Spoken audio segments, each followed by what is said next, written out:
Check the mic and make sure it sound right, boys. Check. Snickerdoodles. All right, man. We got Max Greene on the podcast, baby. Hello. How you doing, man? I'm doing good. Yeah? Thanks for having me. No problem, man.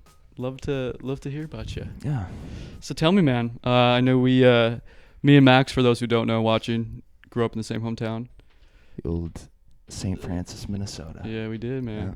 And you were 2 years behind me, right?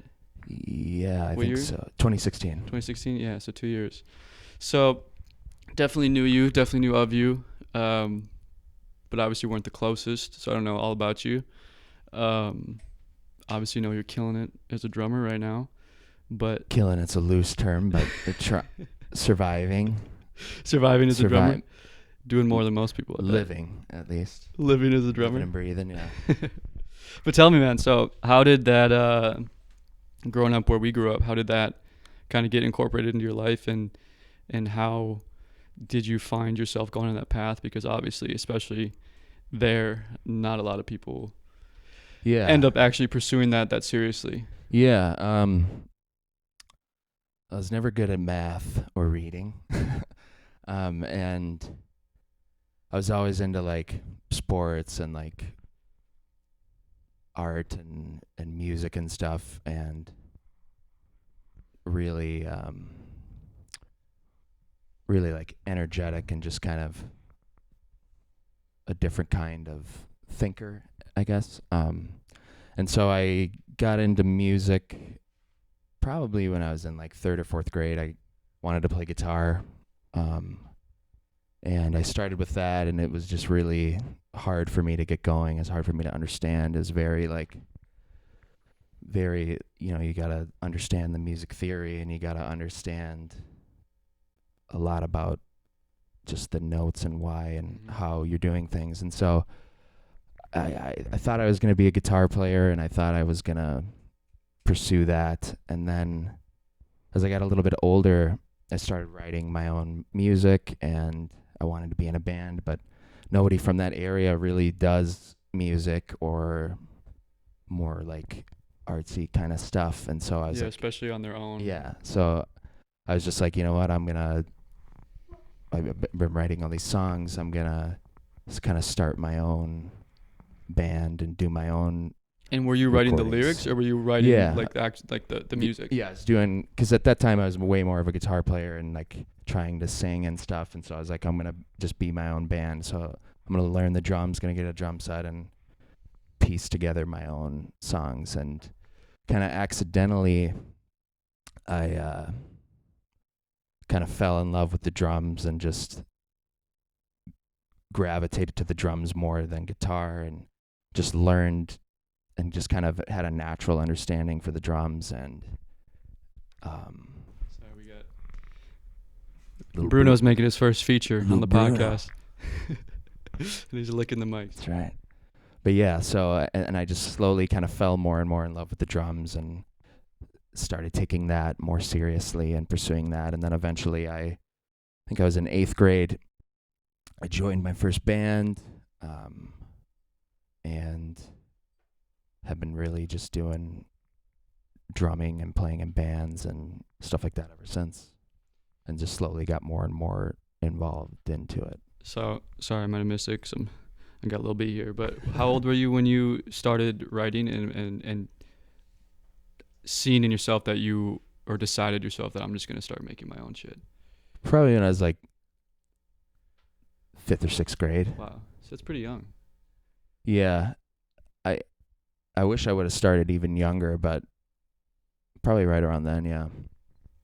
And like as a kid that old, what were you using? For like, what do you mean? Like to record with? Was GarageBand? Yeah, just GarageBand and some crappy little USB microphone that I got at Target.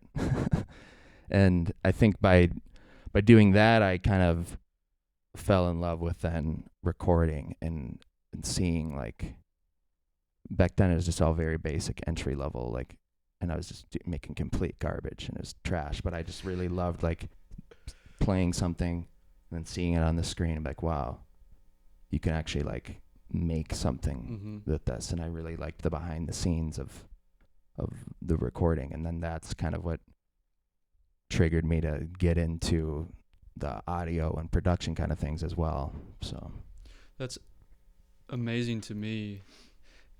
I just wasn't doing that. I'm literally basically kind of at the point you're talking about now, as old as we are now. So it's amazing to me that you were doing that young. I obviously knew kids start doing that young, but my life revolved around sports. So that just was never something that seemed like an option, and it wasn't, which probably sounds like, obviously if you just end up doing that, that's what you're going to be doing. But I think just very young, my life was directed towards sports. So that's just what it was.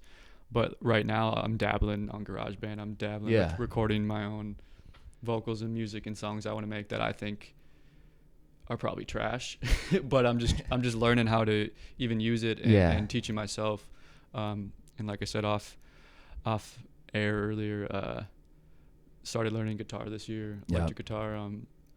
So going through that whole struggle, I definitely wish I would have started younger as well. Yeah, and I think that's just the hardest part for people that are like some of my friends and stuff. Like, oh man, I wish I could play the drums, man, or start playing guitar. It's like, you can. All you have to do is just start, and that's the hardest part, is just starting and realizing, like, it's gonna take a little time to get going, but if you actually really care about it and you actually like just want to do it, you'll just kind of do it. Yeah, you got to get over that hump of literally, at least because I've only learned and taught myself guitar, and again, I'm not that great at it, but I can play some cool riffs.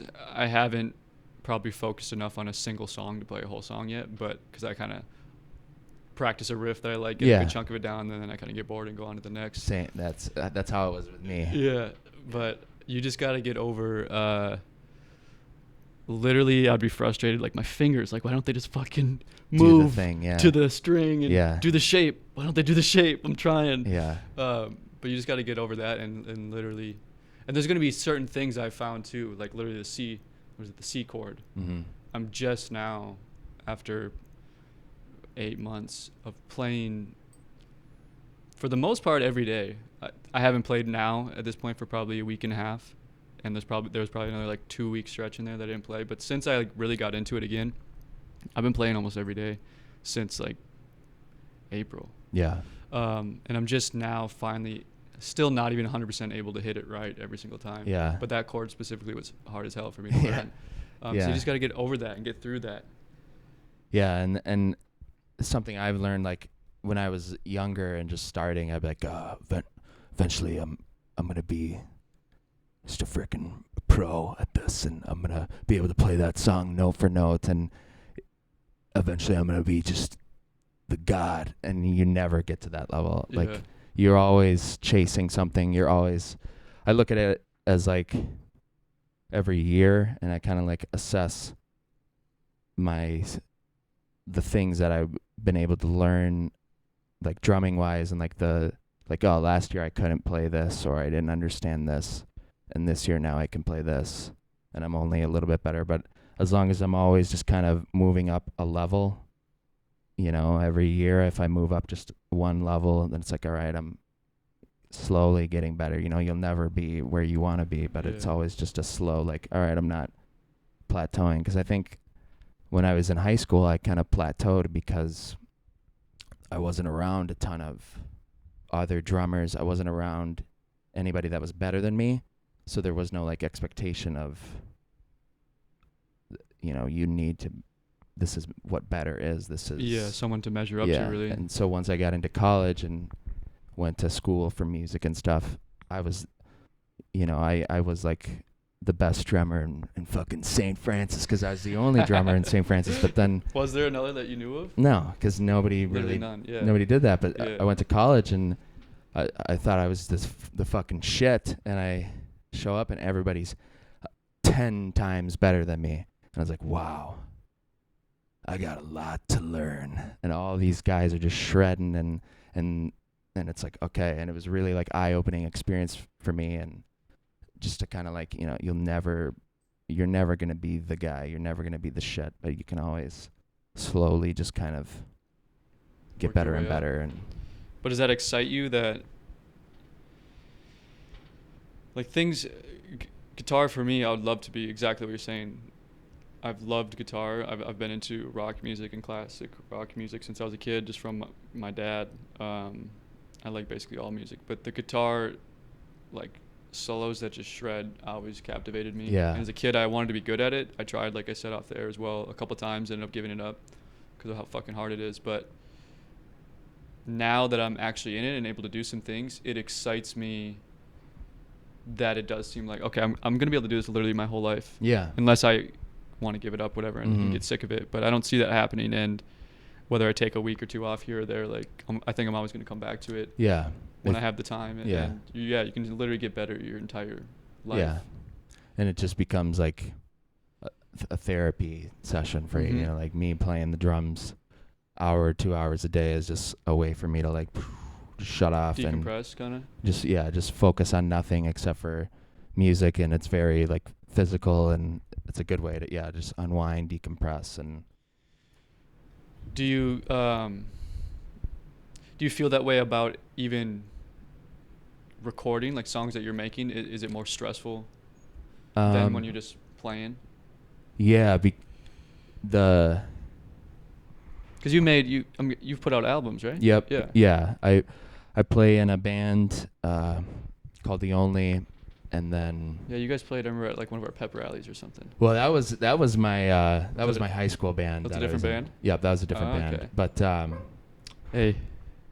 so yeah, I drum for half of the week, and then the other half of the week I work in a studio. And I think being on the studio side of things has made me a better drummer, and being on the drumming, like, musician side of things has made me a better audio engineer. Yeah, because you just know the whole picture. Yeah, and the audio stuff is different and rewarding in a different way, just because you're not just focusing on your one part. You're focusing on the entire big picture of the song. Every little detail, every note matters, every tiny little thing. And, you know, when I'm working in the studio, it's most of the time it's not my music, it's somebody else's music, and it's trying to put together their vision and their idea and bring it to life, you know.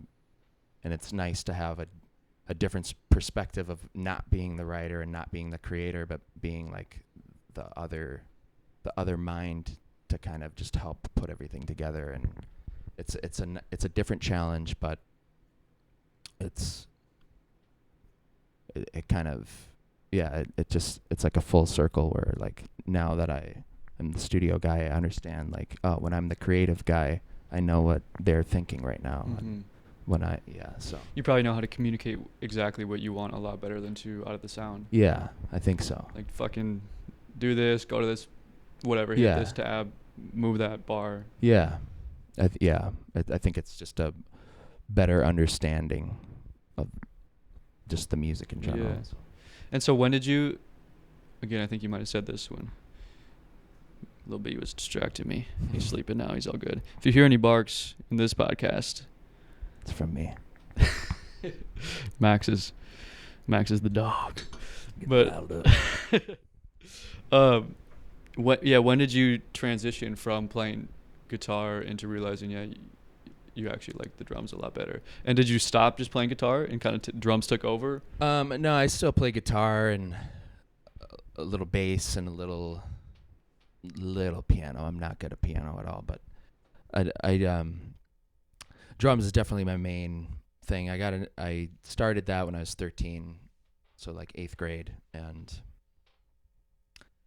but that is definitely my main instrument. And like, I can play drums in a band. I could not play guitar or bass in a band, but No. I can play enough guitar and bass and stuff to get by in like the studio world. You know, we're like, oh, we need a bass part for this. Like, all right, I can think something up and record it and heavily edit it and make it work. But there's a difference between being able to like play something and then like actually being able to play it, you know. So and kill it. And yeah. And when you're doing a studio session, because I've never recorded like that in like a professional studio, is it like harder to get the exact sound? Or are you just trying to play, and are you doing like multiple takes and just think, oh, I love that one? Is it all day I'm just playing the same fucking part of the song over and over again, just trying to kill this section? It depends. Like, it depends on the genre and what is in the song. So like if it's a full band, drums, guitar, bass, vocals, you track everything separately. So you'll start with the drums because that's the foundation and everything plays to the drums. So you start with the drums and you'll usually do, full takes of the songs, and you try to get like 4 to 5 solid takes, and you keep them all. And then if there's little parts here and there that are kind of really hard to get down, you'll just record those parts separately. And then once the recording session's over, then as the audio engineer, you'll go through, every bar, every hit. You'll find the very best pieces of all those takes and piece it together into one part. So you are cutting up from all those takes. Yep. And making one. So the one that's actually making it to the album wasn't a continuous time through. 99.9% of the times it's never, all right, record it, play it, that's the part. Most of the times it's like, oh, here's the finished drum track. It's 18 different takes put into one, and this chorus is a copy and paste of the first chorus because the first chorus is perfect, so we copied and pasted. There's a lot of copy and pasting. There's a lot of and then once you edit everything into one take, then you go through and you cut up all the transients, and so all of the sound waves. Mm-hmm. You slice them up, and then you're looking at a grid, and it's the BPM, the beats per minute of the song. You're looking at a grid. You'll cut up all of the hits. You'll take them and you'll move them so that they're perfectly in time. If the drummer was rushing or dragging or a little sloppy, cut them up and you move them, and then you have like a perfect performance. And then you go and you do the guitars and you do the bass and you do kind of the same thing with that. Damn. And so everything is... It's very tedious. Oh, yeah. And because everything's under a microscope, where like when you're playing live, you can make little mistakes, you can rush a little bit, you can be behind, you can play the wrong note or whatever, and it's way more about the vibe and the energy and the atmosphere live. You don't have to hit the perfect note, mm-hmm. But in the studio, like, that song is the song. That is the version of that song that's going to represent it forever. Yeah, so it's got to be perfect, and it's got to be like, everything. You look through everything under a microscope, you fine comb everything. It's the song, so it's a lot more tedious, a lot more editing. That's crazy, honestly, to me. I had no idea. Yeah, it was like that. Are you? Because when I've done just piecing together videos, is there some system or strategy you guys use to? Because like you're saying, the timing's going to be, I would imagine, every single take through a little bit different. So when you're pulling, this section of drums and pairing it with this section of drums, like, to make it sound, you know what I'm saying? So it's got to be cohesive. It's going to be a little different every single time he does it, the timing of everything. Yeah. So, yeah, especially with vocals, like, let's say like we have a rapper and he's got a 4-bar section of a song where it's really fast-paced lyrics, and mm-hmm. it's very all one, and part of it was really good, or this whole take was really good except for this little part.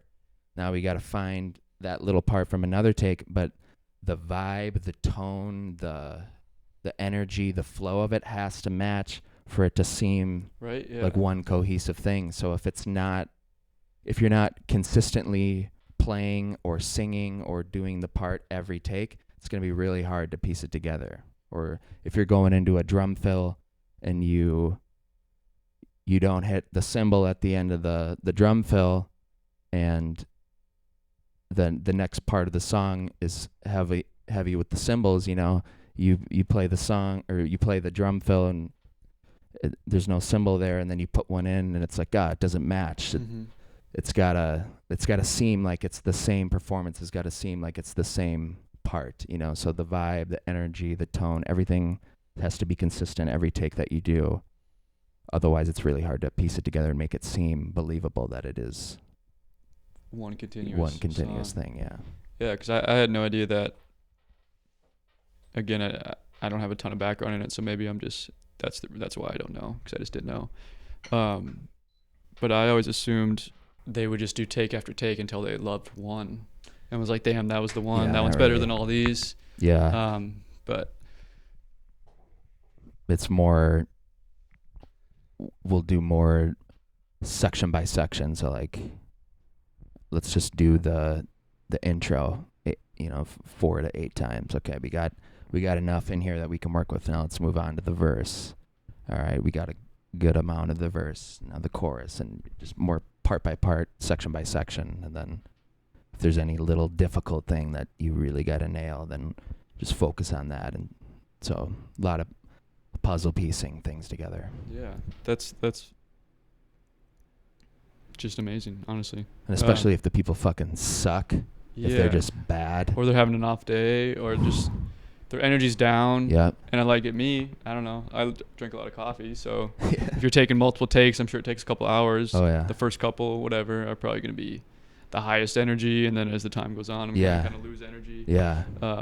So it's, I can't even imagine. That's something I didn't like about editing videos, because I was just starting a vlog before I started this. And I quickly found, just the piecing together of this video and that video, and making it flow it seem right, like it's one thing. Making it seem like it's one take is very or just fitting my vision challenging. of what I wanted in that video. And I had no idea what I was doing at first, or what I even exactly wanted in every video. I just kind of wanted it to be real and live. So I would just take these big fucking hour-long videos, and then I got to go through and be like, okay, well, which part? Yeah.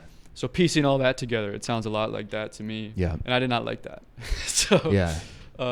That's why I haven't been doing those. Yeah. But yeah, so that sounds really tedious, and just, I would imagine, long hours. Yep. And especially like tuning vocals, because every song, most songs have some sort of auto tune or melodyne or whatever. And depending on the genre, you don't want it to sound like a robot, so you go through note by note, word by word, and you draw the corrected pitch over what they sang. And it's just, you got to make it seem real. You got to make it seem believable. So you can't make it too perfect, but you got to make it perfect enough. And so a verse of a song, depending on how complex the melody is and how well they performed it, it could take a half an hour just to tune that. Yeah. A whole song sometimes it takes me 4 hours to vocal tune one part. And then it's like, oh, we got 8 harmonies in this song and a bunch of gang vocals and everything. It's like, great. It's going to take me 6 to 10 hours to tune this, So yeah, and that's just the beginning. Very tedious. So when you're working with autotune like that, and it's literally just like, say, one word of a bar just seems off, do you cut it and then just tune literally that specific word to differently to match the rest of the bar? Yeah, kind of. So like, you'll have your final comped, the piece together vocal take. So it's like the final vocal take, and then you'll go through into auto-tune, and you'll graph it into auto-tune, so you'll be able to see what they sang. And then you have like a little pencil tool where you'll be able to see what they sang, and it kind of looks like a piano. And so you'll see what notes they were going for or trying to go for. It'll reflect on the piano. Yeah, it'll show you what notes are what they were trying to sing.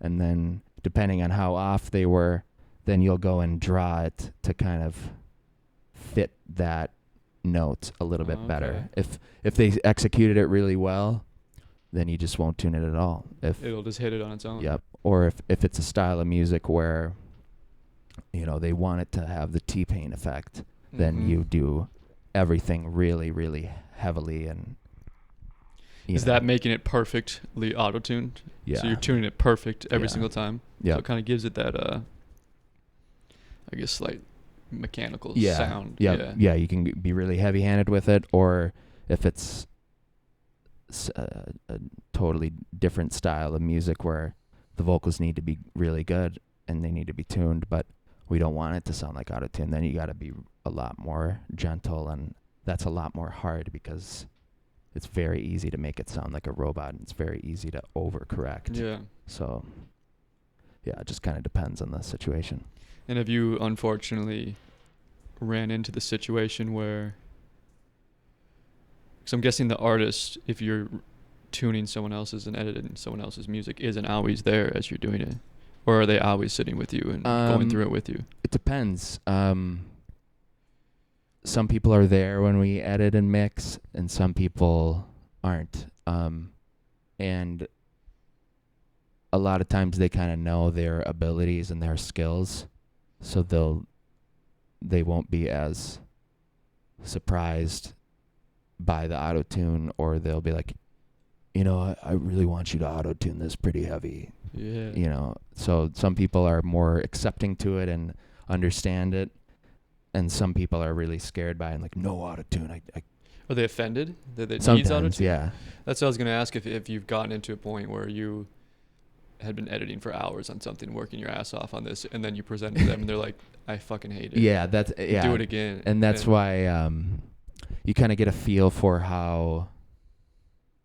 what they kind of want beforehand. Like, if they want a very perfect sounding record where everything sounds like it was just perfectly played and there's no errors, there's nothing, then you'll be like, okay, then they really want me to heavily edit this. But if they're more of we're an experimental jazz band, and what we play is what we play, and it's just the power of the music, and what we create is how we create it, and that's how we want it to be. It's like, okay, I'm not going to do any auto-tune on this. I'm not going to edit this. What you played is what you played, and it sounds like this. Yeah. And that's what you get, kind of thing. So. But then what if then they come in and be like, it doesn't sound good? Then you're well, just that's how you played it. Yeah, and it's like, this is what you did. Yeah. So I don't know what to tell you. We can edit it. We can make it better. Yeah. But it's going to require this amount of work, and it's going to turn into this thing. You know, so. And are you paid, or are they charged hourly, or is it just like a flat rate per song? Or is it per minute even, maybe, of a song that they want worked on? It's more of kind of depends on the project. Some people record at other places, and they record everything, and then they just send it to us to mix. That kind of we'll do like the first song for free or something, and when we do that, then we'll go through our whole mixing and editing process, and we'll see how long it kind of took us to do all that, and then we'll give them like, okay, it took us 10, 12 hours to do this song. If the rest of the songs are kind of like this, we charge an hourly rate. So it's like, if it takes 10 hours, this is our hourly rate. It comes up to this price. We'll make the rest of your songs this price, flat price. But then if it's a project where they come to us and they need to record everything from start to finish, they need to mix everything, master everything from start to finish, then we just do hourly. And, however many hours it takes us is what you get charged. So, yeah. That makes sense, because I've talked to other people who also make music, and again, when I've made the music I've made on my own, just by myself, that I definitely do not share with anybody. Eventually, I would like some point down the line to put some things out. Oh yeah. Just as a more of like a passion project type deal when I'm in that position. If it got traction, that'd be sick. If it didn't, I would just think it'd be cool to go through that process. But yeah. So if I record at home, and then I would just send it into you, and you would mix and master it for me. Yep. Yeah. Okay. Because I didn't even know how that process worked. I just recently learned that. Yeah, and that kind of style of or that kind of way of working is becoming more and more popular today, because anybody can, for a few $100, you can get a interface and some mics, and you can record a fucking album in your mom's basement. Yeah. You know, I've seen some crazy things. I literally just go in my fucking closet of my apartment because I got all my clothes in there. So I'd imagine that's pretty kind of soundproof. There's one little like wood shelving in there we have just to hold clothes for the time being. I just put a blanket over that, so like the wood is actually covered. Yep. And I think it sounds, again, I don't know exactly what I'm doing. I'm teaching myself GarageBand and just the technical side of audio, but I think you could get a pretty damn good sound just doing that. Oh yeah. And like I do a lot of that on my own. Like with my band, I record it all at in my basement, and then the drums, our guitar player's mom owns a preschool, and there's some big massive rooms, and that's where I record the drums, in a fucking preschool, you know. So just fucking shredded drums. But it sounds cool. And like the vocals that we do for our albums are in a closet. A closet that I built a PVC structure, and then I took a bunch of zip ties and really heavy blankets and zip tied the blankets to the PVC structure, and it's a dead little vocal booth, and it works, you know. So like anybody can record pretty much anything in a fucking closet or in a preschool or wherever, you know. It's the reason why they come to the studio is then for the stuff that they can't do on their own. If they can't mix, or if they need someone to coach them through the vocal performance, or really like mentally help them figure out their own song, or just give them a different perspective, you know. Because when we A/B a mix that, you know, this band recorded their songs in their basement and this band recorded all the songs at the studio, the end product is very similar. You can't tell the difference, you know. It's more of like the extra stuff or the extra help is why they come to the studio, kind of thing. But and that'd be just, are you a sound engineer? Is that what the job title is then? Yeah. Okay. And you went to school for that? Yeah, I went to Hennepin Tech, which is it's a tech school, a 2-year program where they teach audio production, just the basics of everything to just kind of get you started. And that was the best money I ever spent, was going there. And then I did 2 years at Mankato for like kind of performance and kind of music theory and kind of music business. But that 2 years was a fucking waste of time, and it was just a waste of money, and I didn't get much out of it other than meeting people that I work with today or play with today. Other than that, it was a fucking waste of time. So you think because what they taught you found just isn't useful, or you already knew whatever they were saying, it was just so basic? I mean, it was kind just of common sense shit. It was just kind of like music school in general is a very fine line. Like you absolutely do not need to go to school for music. You don't need to go to school for audio production, but it can be beneficial depending on the teachers, depending on the program. It can be very beneficial on kind of what they teach you. But the school that I went to for the music performance and stuff, there was no like checks and balances with the degree. There was no administration looking down on the degree and be like, do you guys actually have a curriculum, or are you just showing up to class and spewing out random bullshit and just winging it every day? That's kind of what it was. Like. Yeah. And it was just like, I can learn everything you're teaching me. You learned off of a YouTube video. And I know that because you're playing the fucking YouTube video. I could have. That's the class. I could have looked this up on my own.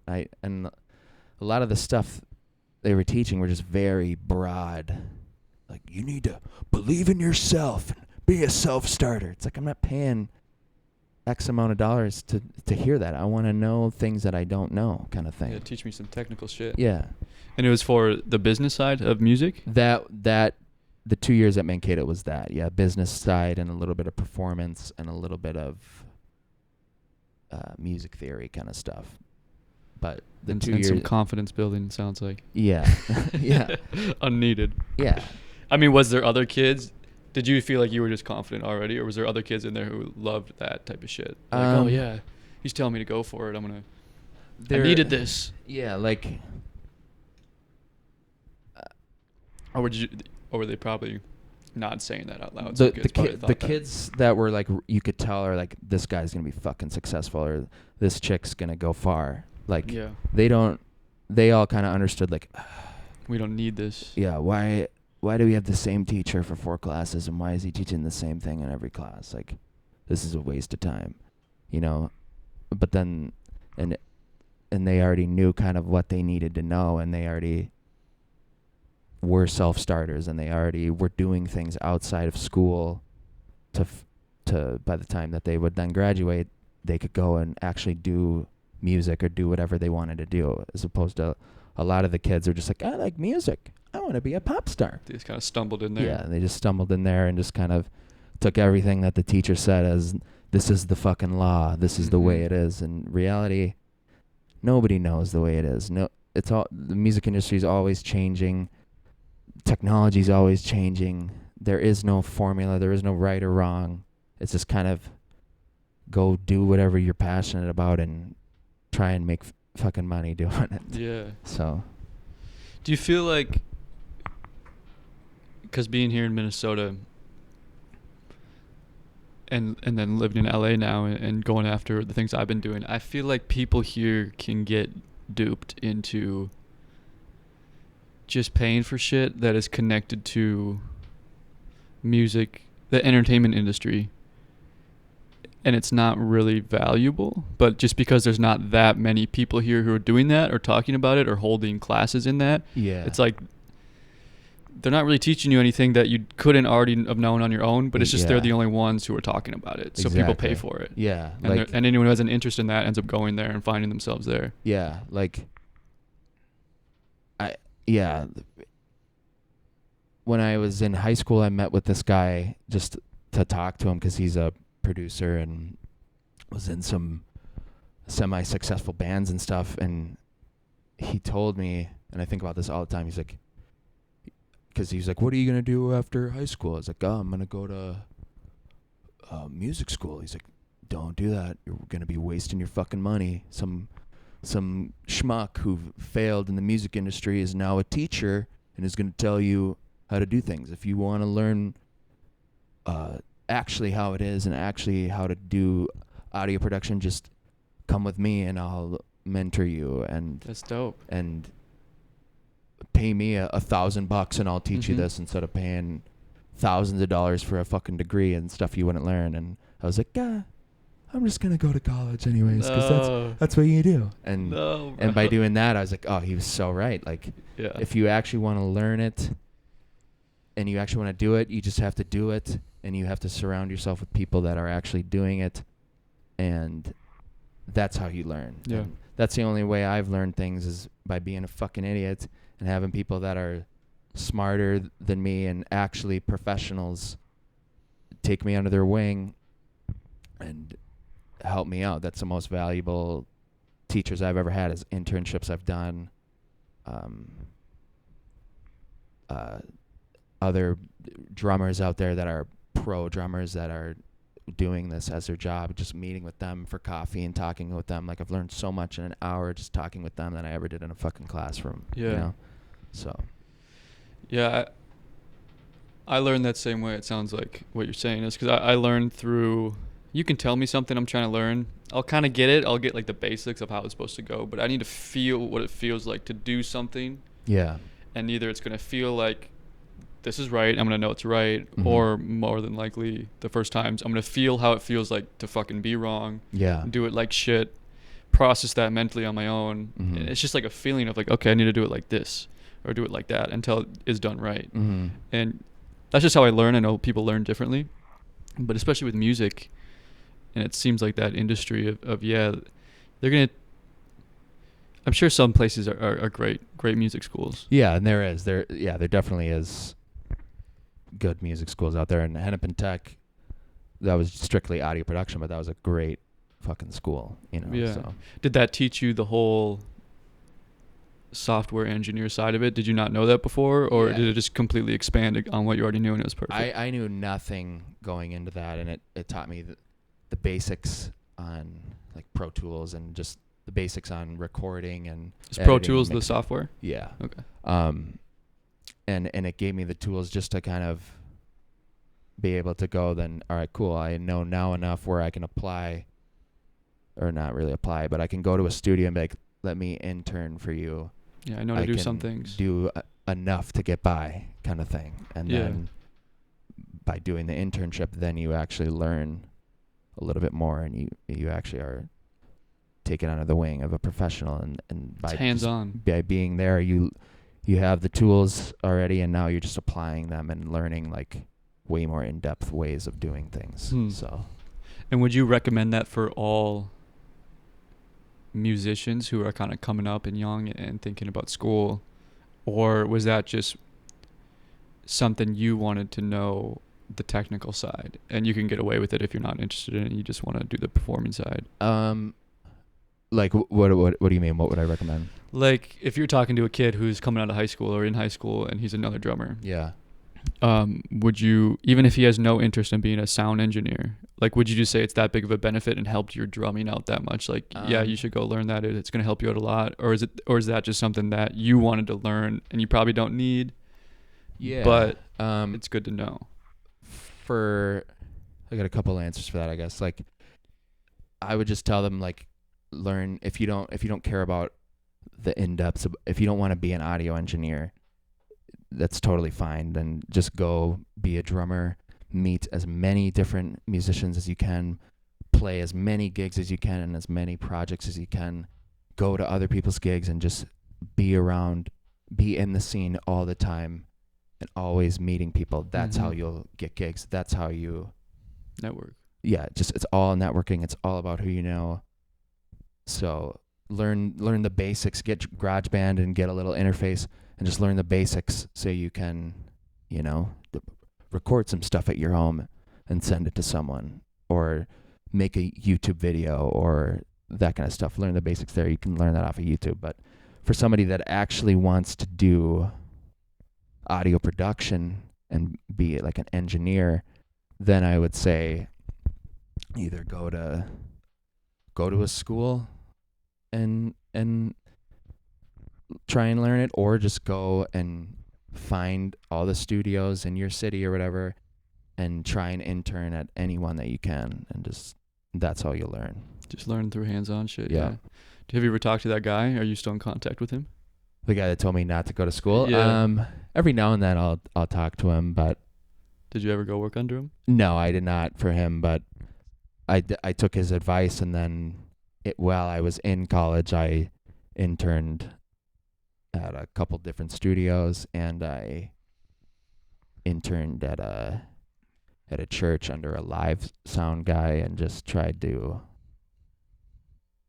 learn from real professionals and learn from people that this is their actual job, so they must know what they're doing. Yeah. Churches seem to be, so many people come from churches, and it makes sense, I guess, because every church has like a band or some sort of musicians. Yeah. So I'm guessing that's a really popular way for people to start learning, just being involved at the church. 100%. Like whatever church it is. Yeah, I'm not a very religious guy, Yeah. I have my own set of beliefs or whatnot, but I get into that another day. Yeah, that's a whole different story. But when I was after my freshman year of college, I like mega churches, like the really big churches that are, it's more of like a concert experience. Yeah, like what is it? Eaglebrook here now. Eaglebrook and those, there's a bunch of those types of churches, and they're really popping off and really growing now. And I interned at one of those under the sound guy, and they just have, like, that is such a great training and practice. It's like a mini practice of a gig every time. Yeah, and every single week. And it's the way that they do it is so professional. Everything is timed out. Everything is, they have a game plan for every service, and it's like every minute is mapped out. Every minute is managed. Really? Every way and process of doing things is like done. It's as professional of like an operation as it gets. And by doing that, I learned a lot about live sound, but by being there and being with the bands and stuff, they're like, "Oh, you're a drummer? Okay, cool. You ever want to play drums here?" It's like, "Fuck yeah. It's exactly what I want to do is play drums here because everybody's on in-ears, everybody's playing to a click track. It's just a What's a click track? So when you play live,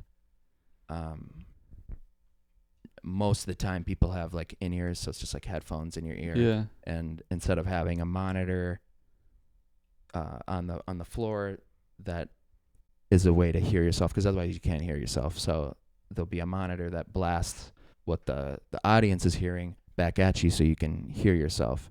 But now, since past 10, 20 years, in-ears have become more and more popular. And instead of having the floor monitor, it's just in your ears. And now people play with like a metronome. So they're literally playing with that in their ear? And so you can be Damn. really, really tight as a band. You can be very consistent. There's no rushing. There's no dragging. The tempo's all laid out. So the click track's going, and then there's little cues. So it'll be like chorus 2, 3, 4, and Really? then you'll know like the chorus is coming up, or intro 2, 3, 4, and it's just a guide in your ear the whole time that the audience obviously doesn't hear. But Didn't even know that. yeah, and so that goes on in your ears. There's backing tracks. You hear that in your ears. You hear what you're playing. You can then customize, like you'll have a little mixer next to you, and you'll be able to like have your own mix of what you hear in your ears. So like, I only want to hear bass, the click track, and the cues, and a little bit of vocals, and then that's like your own little custom mix for what you hear. And so by playing at the churches and stuff, it gave me a lot of practice with playing live with the click and playing live with in-ears, and just a professional like show and like operation. Like, this is how we do things. This is the order of events. This is when you're gonna hit the cues here and then, and it's like you got to know your parts coming in. You know, there's a built-in crowd every week. You know, there's a live stream every week, and it's just like, it's a really good way to practice and kind of build up your live experience with a very low risk. Yeah, because no one's there to see you. But exactly. Everyone, I think, appreciates a great church band and a great church like music performance, but also I feel like if it's not the greatest, they didn't come there for you. It's just like, okay, that's what they got today. Yeah. That's a great. It's just a good insight. practice. Yeah, it's a good training in a way. And when you play, when I've just done some things on GarageBand, I do not like the metronome. It just bugs me. I don't know. Maybe I'm just obviously not a professional, and I should be using it more. It's definitely a learning curve, and it's definitely something you have to get used to over time. Like, the first time I ever used it, it was hard because it's just so unnatural. It's not. It feels robotic. Yeah. Like. It's annoying. Like, you want to jam. I just want to feel it. Yeah. It's hard, especially when, like, in my band, I'm the only one that uses in-ears, and I'm the only one that has a click track going. So for songs that a guitar player starts a song, or bass or whatever, I have to keep the time, like on a hi-hat, just really quick, so that they start the song at the right tempo, so that way when everybody comes in, it's not just chaos and rushing, or like, so that it meshes tightly. So it's definitely like something you always just have to think about and always keep it in your mind, and it needs to like become second nature kind of thing. So it takes time. I'm sure it's just one of those things. Yeah, you get used to it over time. Yeah. Do you feel when you're performing? So you said you're the only one who uses that. Yeah. Do you feel? It depends. It depends on the band. My band, I'm the only one that does that, but other bands I play in, most of the people are in in-ears. Most people are on click track. Okay. The ones who don't, do you feel? Does it get you off sometimes because you're so on fucking time, and then the other guys maybe aren't so pristine that you're like waiting, or they're early and you're trying to catch up? Sometimes, but if they're playing to me and they're doing their job right, then they'll be fine. They'll be fine. But yeah, it's definitely better when everybody's on ears and everybody is hearing the click track. You can all be pretty tight together, I'm guessing. And so when Are you just filling in for other bands other than your normal band, or are you there also full-time drummers and you're just grinding multiple bands? Yeah, so I have my band, The Only, and that's like my band that I'm really invested in. But then, I'm also trying to, audio production and engineering is like my day job, and then I'm also trying to do drumming as another source of income. And Yeah. so I'll do session work for people, so like studio work where maybe they're a solo artist or whatever, and they don't have a band and they just need a drummer for their album or just for their song. Then they'll hire me just to play the songs, and that's it. Or that's the studio session work. And then live stuff where like maybe they're flying in from another state and they can't afford to fly their band out, and they just need a band for this gig here in Minnesota. So then they'll hire me to do that one gig. Or maybe they're just like this one band that I recently did some stuff with. They're a full band, but they don't have like a official drummer. They don't have like a set in stone drummer. And they were doing all these music videos, and they needed somebody to play in the video. Yeah, I saw you post something about that. So I just did the drums in the videos, kind of thing. So. And is that all through the studio that you just get kind of connected to these other bands coming in, or is that just word of mouth? They know somebody who knows you and connects you guys? A couple things have been from the studio, but most of it's all just other bands that I've played gigs with that I know and become friends with. It's always just somebody who knows somebody that needs, my friend's got a band, they need a drummer, hit them up. Or it's really just networking. It's all networking. Yeah. So that's something as a kid, I'd hear too. What's the very known saying? It's not what you know, it's who you know. And yeah, as I've gotten older, that just seems to be more and more and more and true. More true. Yeah. And more prominent. And at least the direction I've gone in life and people that I talk to, especially in entertainment things, and things I've done, like I was saying before, that but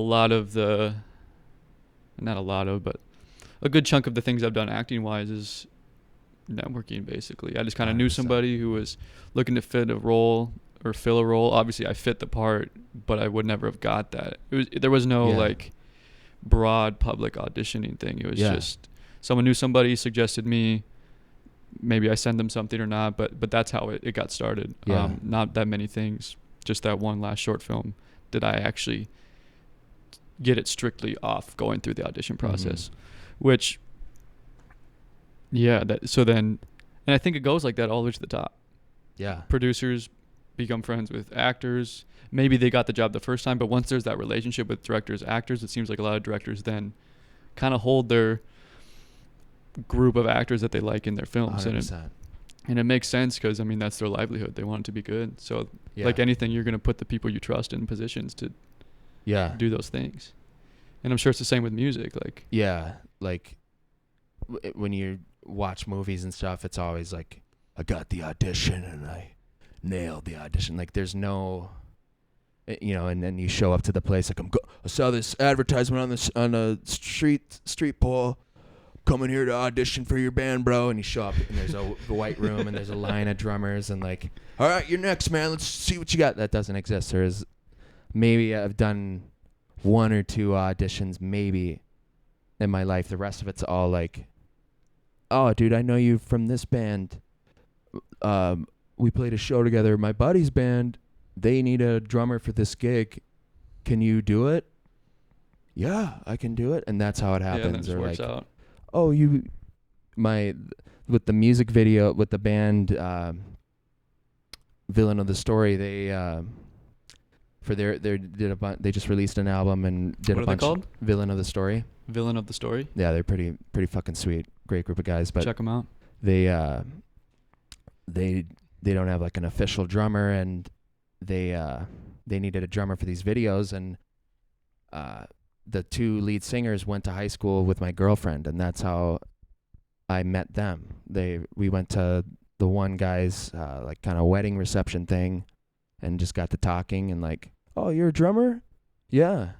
Oh, cool, man. We're doing these videos. Do you think you could learn these songs and be in our videos? It's like, fuck yeah. And that's how that happened. Or like, you know, it's just all about who you know. It's all about, Yeah, so you need to be around. yeah, you need to get in with anybody, really. Yeah, and it's not about how good you are. I mean, you got to be like good, but it's not about like the best people aren't the most successful. It's the people that are the nicest, easiest to work with, easy to just hang with, and just do a professional job, that get the jobs, and just how nice you are to people in general. You never know when you're gonna meet somebody that knows a guy who knows a guy who knows this lady who knows that person who will end up giving you an opportunity. So it's just like in every aspect of my life, at least I try and just like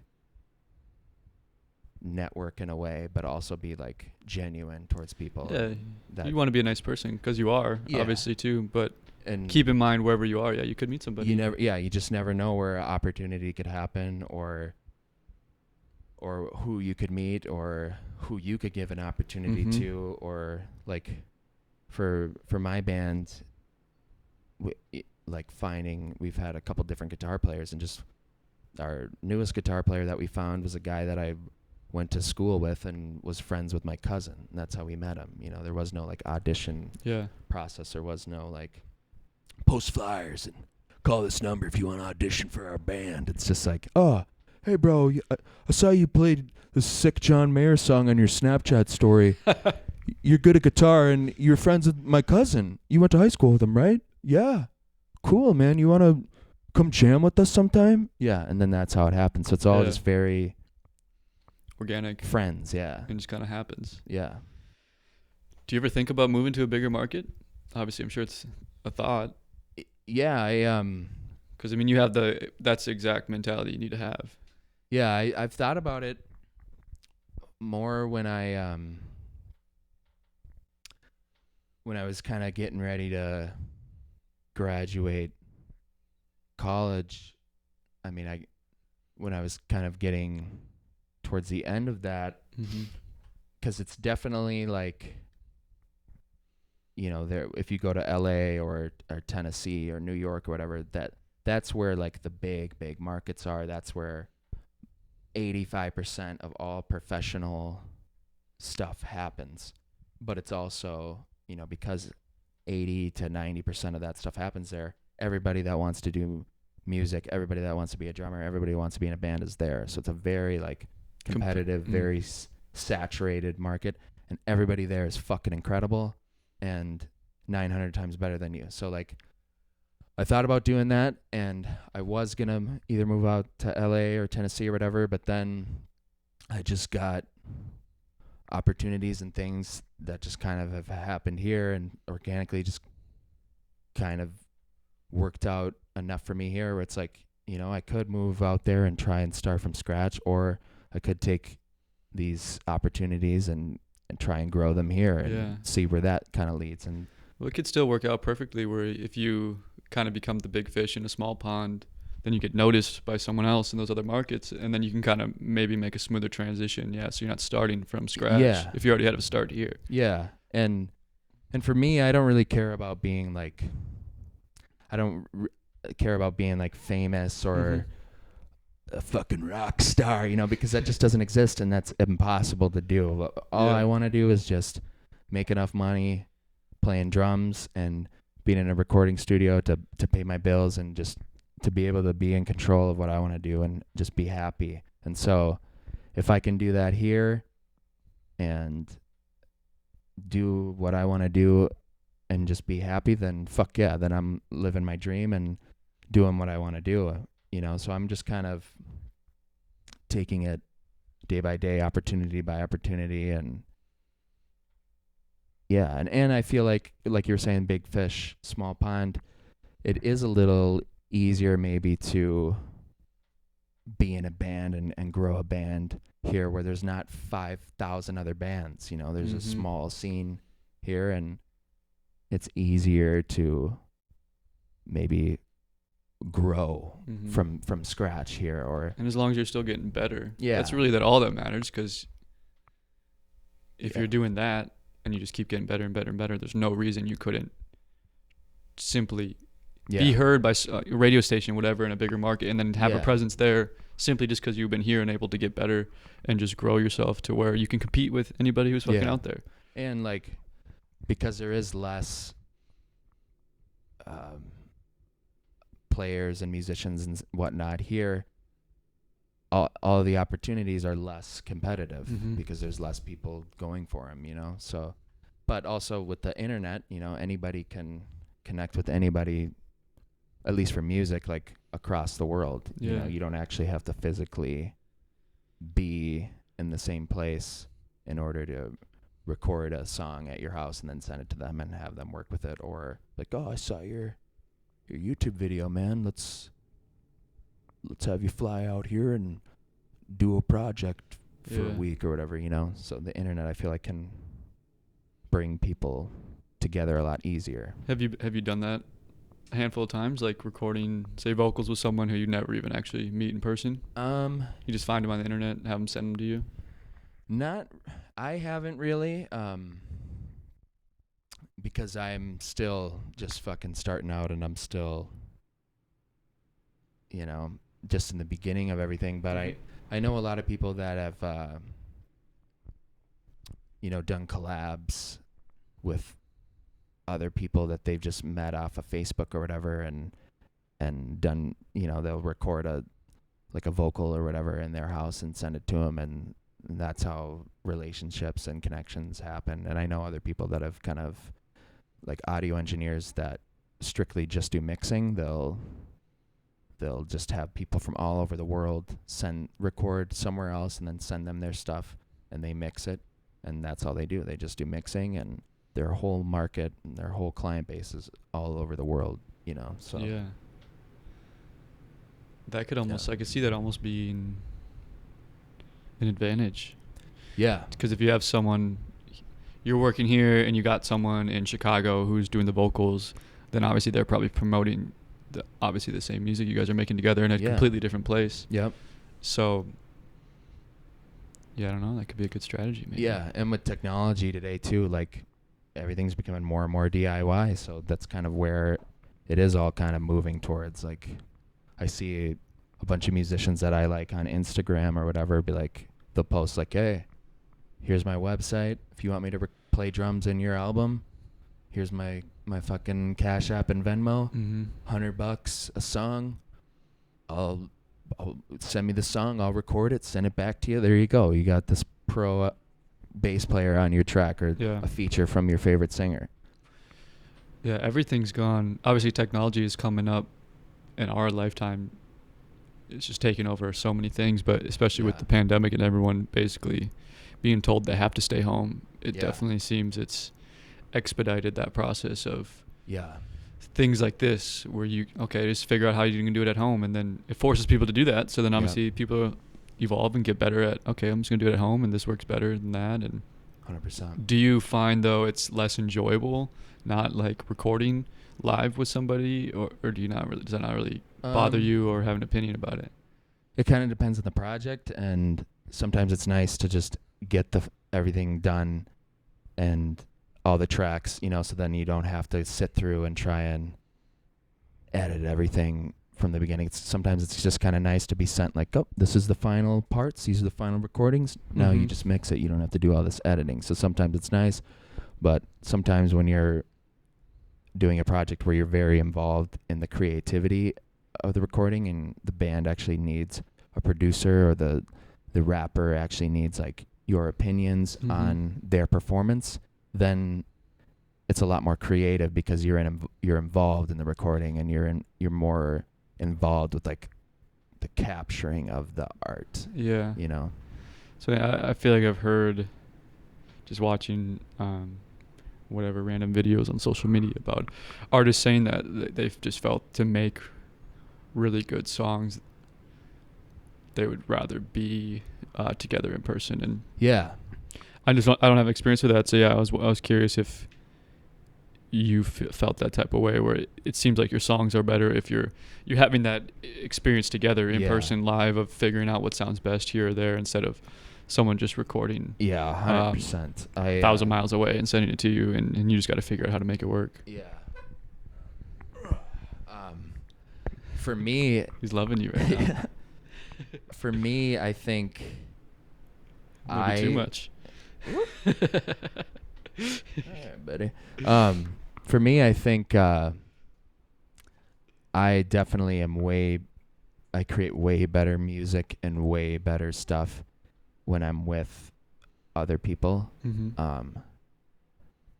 Because my knowledge of music and my creativity and my skill abilities are only so much. So when I'm with other people that have the same mindset, same vision, same end picture goal, it's just so much faster. It's so much easier when they can just boom, think of something that I know I want to think of but can't. Yeah. And it's just so much easier to create a song that way. Like with my band, most of the songs we write, somebody has like a riff or a chord progression or something really small, and then they bring that to the practice, and then we all just play and make up something on the spot, and in a half an hour we work out a song. But if it was me by myself, I'd be like, fuck. And I'd piece it together, and it'd take me way, way longer to get something that's probably not nearly as good. And it just takes me a lot longer. Sometimes I can create stuff completely by myself from scratch, but it sounds way different, and it is completely different than what that same idea would be with my band or with somebody else, you know? Yeah. That's pretty cool. It really happens that fast? Just 30 minutes it kind of takes and you go sometimes work. Like last night we wrote a song in probably like a half an hour, 45 minutes, just because our lead singer had a little bass riff, and you know, he started playing. I was like, oh fuck yeah, I'm gonna play this on top of it. Guitar player's like, oh, this is good vibe, let me slap this on here. Boom, he already had the vocals written. Yeah. Boom, song's done, perfect. Sometimes it takes us, like there's a song that we're working on right now where we've had the idea for like 2 years, and kind of the structure's all worked out, and it's just like slowly piecing it together, and like it's more of a song that we write when we're in the studio as opposed to and kind of figure it out as it goes, and a lot more like, I don't really like this anymore, or I don't know what it's missing, but it's still missing something, and it takes years to complete, or it just never gets completed at all because you never can find the right thing, you know. But and sometimes we'll, like some of the songs that we're working on now and recording now, we've written like 2 years ago, and we kind of had them like 85% written, and then when we'll play them live, we'll work them in the set, and every time we play it, it gets a little bit different. Every time we play it, it gets a little bit better.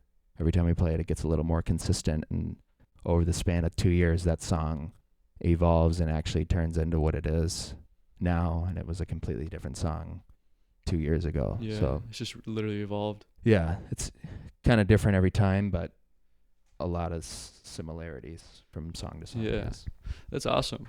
What do you guys do? Maybe you haven't had this happen yet, but when there's disagreement and someone wants to keep a song, say, on the album, and others don't, is it kind of just majority? Like how many? 2 votes yes, 3 votes no, or we're kind of lucky that hasn't really happened. Just been a cool group of people. Yeah, and we're very similar minded, and a lot of times it's just clear like the better idea wins, or like, and no one's takes it personal. I mean, you do a little bit, but you realize like it's always for the best interest, and you know, over when you just kind of discuss it and really talk it out and realize like, okay, he's right. This isn't a good idea, or this isn't, it should be the way that they want it, not the way that I want it. You know, it's always just for what's best for the song. It's always, you know, what's best for the big picture, and not just like, well, my idea was what I wanted, and I hate the song, and I don't want to do it. It's just like, you know, you always try to go into it not as like a personal thing, but just the song itself, like what's best for the song, what can make the song the best. So yeah, we don't really get into arguments about that kind of stuff. But some bands that I know, they're very like, one guy writes all the music Mhm. and that's it, and everybody else just plays what he writes, and that's that. That's crazy to me. Yeah. I've growing up just being someone who pays attention to music, I've heard that a lot, or it's like one guy, yeah, the lead singer will Mhm. write 9 out of 10 of the band's songs, and it's amazing, one, that if a band is successful and it's all coming from one person like that, like, that's crazy. Obviously, I guess they're probably really fucking talented, so that's why they do it like that. But at the same time, that seems like a lot for one individual in the band. Yeah. And I've played with bands like that, or done session stuff for bands like that, where yeah, one or two guys are the songwriters, they are the visionaries, they are the creators, and you know, the guitar players and bass player or whatever, like, they know their place in the band, and it's like established kind of from the beginning, like, this is your band too, but I am the fucking alpha wolf in this pack, Mm-hmm. and I am in charge, kind of thing, and you play this, you play it the same way every time, and my word is the final word. And I think if you establish that at the very beginning of the band, or if you're hired into a position, it's just kind of like an expectation. But then there's also, you know, there's that where there's like one person that does all the writing and creating and whatever, and then there's also the thing where it's like, this is an equal Mm-hmm.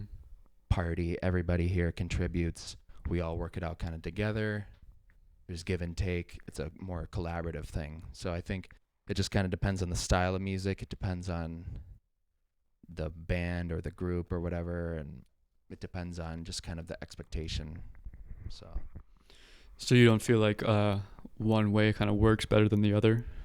No, It's just really kind of case to case. Case to case, yeah. Yeah, that's incredible. And obviously those guys then who do that, do they know how to play all the instruments, or they just kind of have the other players, say the lead singer's the creator, and they're trying to create the guitar part? Are they just having the guitar guy play for them, and like, hey, kind of do this or do that, and then they just see if they like it, or they're probably knowing how to also play? It depends. Like, some of the times it's like one guy plays all instruments, records all instruments, Really? does it all, and then sometimes it's like the person that writes all the music also plays guitar or something too, and they're pretty tech savvy and know how to program drums and know how to program keys and bass. You're saying doing it just on the computer? Just in the computer, and they know how to piece it together that way, and then they just do it that way, and everybody then comes and just learns the part, but they're not actually on the record. Sometimes it'll really be, so they won't even keep them, they would just use the computer recording? a lot of the times, especially more and more as technology gets advanced, a lot of drums on albums aren't real. It's all Really? computer. A lot of, How do you feel about that? it's a little heartbreaking. Yeah. I can imagine. It's a lot cheaper, and it's a lot faster, and it's a lot easier, you know. So when I'm hired in to do like session work or whatever, and it's like, you know, I'm just learning the part, and it's not my actual project, I don't Mhm. care, because I'm learning it and doing Yeah. the job. But if it was my own band, my own project, I would never want that. But Yeah, you want it from you. yeah, so, but then sometimes people that write all this stuff, like, you look at like a John Mayer, like, he writes all the songs and the guitars and the vocals and stuff, but then he'll hire out drummers and other guitar players and other bass players, and then they'll just be on the album, and then he'll put together a fucking kick-ass band, and that'll be his touring band. Or That's what I've always wondered, people like that who are more of a solo act, but they always play with a band. Yeah. Like, are these guys just not talked about, and they're always there, and they just don't get the name recognition, or is it just always changing? Well, Every they're- concert he's doing, he kind of picks up some new guys. they're girls. like, that's where it's like different sections of like being a session player or being a Mhm. musician. Like, you can be one avenue where it's like, I'm a guy that's a band guy, I'm in a band, we all play, we all write, we all create, this is our music. There's that avenue. Then there's I'm a drummer and strictly a studio session drummer. Mm. All I do for work is people hire me to play on their records. I do it fast. I do it efficiently. I'm bouncing from studio to studio, project to project. That's it. Boom. And then there's also I'm a guitar player, a drummer, or whatever, bass player, and I do session work just for live stuff. So give me your songs. I'll learn them all, play them just like the record. We'll go out, we'll tour. I'm your bass player for the live shit, you know? Mm-hmm. And then, so there's different avenues kind of that. And I guess what I'm trying to do is kind of all of the above and whatever I can within those three. Yeah, you're but trying to get everything. yeah. So there's, and a lot of those people, their egos are like very well in check, and they don't give a fuck. Like, as long as I'm playing music, I'm on this fucking album that's badass. I don't give a fuck if people know who I am, or like a lot of people just like, I get the chance to tour every night and play with this artist. I don't care if nobody knows my name or whatever. I'm on the stage and playing for thousands of people. I'm touring around and I'm playing music, you know. So it's a lot of people, they don't really care. They don't care. They're good people. Yeah. That's awesome. And going back to like technology with music now, do you feel like maybe I'm just not in the scene, which I'm not super, I guess I am not in the underground rock scene, but I love all like the old bands like 60s, 70s, 80s, 90s rock. And it just seems like there's not that many off the top of my head, like Greta Van Fleet. Like there's not a lot of up and coming really big bands anymore. And do you feel like they're like dying, that with technology coming in as like you can just program drums, you can just program? Yeah. You think that's going away? I definitely do. Because the way that technology is increasing, skill level is decreasing because you can edit everything perfectly now. You can play just 4 bars and then loop it, copy and paste it. You can not be a good singer at all, and yet you're a fucking pop star because you know, auto-tune and shit. Auto-tune, and you fit the image and the vibe. So it's definitely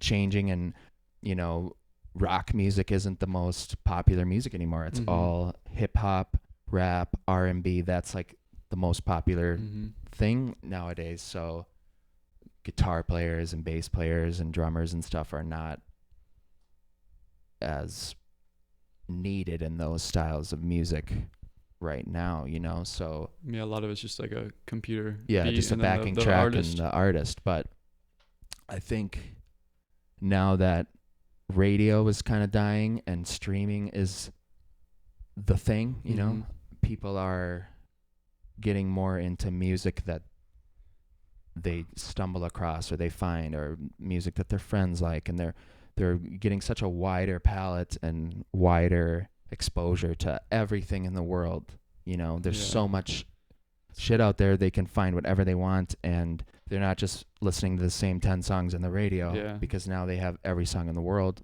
whenever. So I think by doing that, people are finding like, oh, this is really cool. Oh, and it has instruments in it. Oh, I actually do like a guitar solo. It doesn't scare me, you know. And like there's rappers and there's hip hop artists now that are having bands and having like drums and stuff in there, and that I think is now kind of slowly becoming popular again in a way where like bands are starting to be like kind of cool again.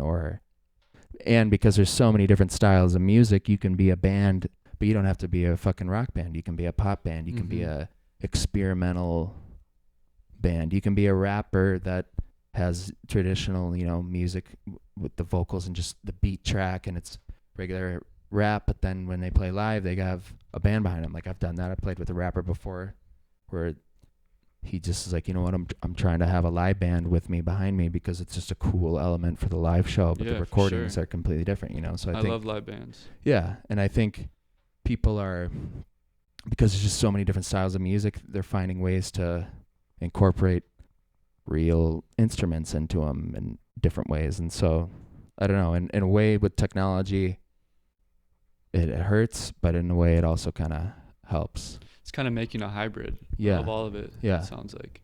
or like metal bands, most crazy heavy metal bands, all the drums are fake and they're all programmed, but they have a real drummer live. Or Do you feel like some of them suffer though? Like if the drummer's not quite as good as the computer program can be? 100%. And I think that's like a true test now when you go and see a artist or a band live and you actually hear them, you're like, oh, they're not that good.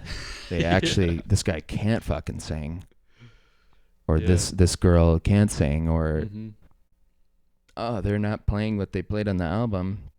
They're playing a very dumbed down version of it. Like, oh, so like it makes you just appreciate the people that are actually really good, no matter what genre it is. Like, oh, this guy can fucking sing live, or that guy can actually play live. Like, they're actually as good as their record is, you know? Yeah.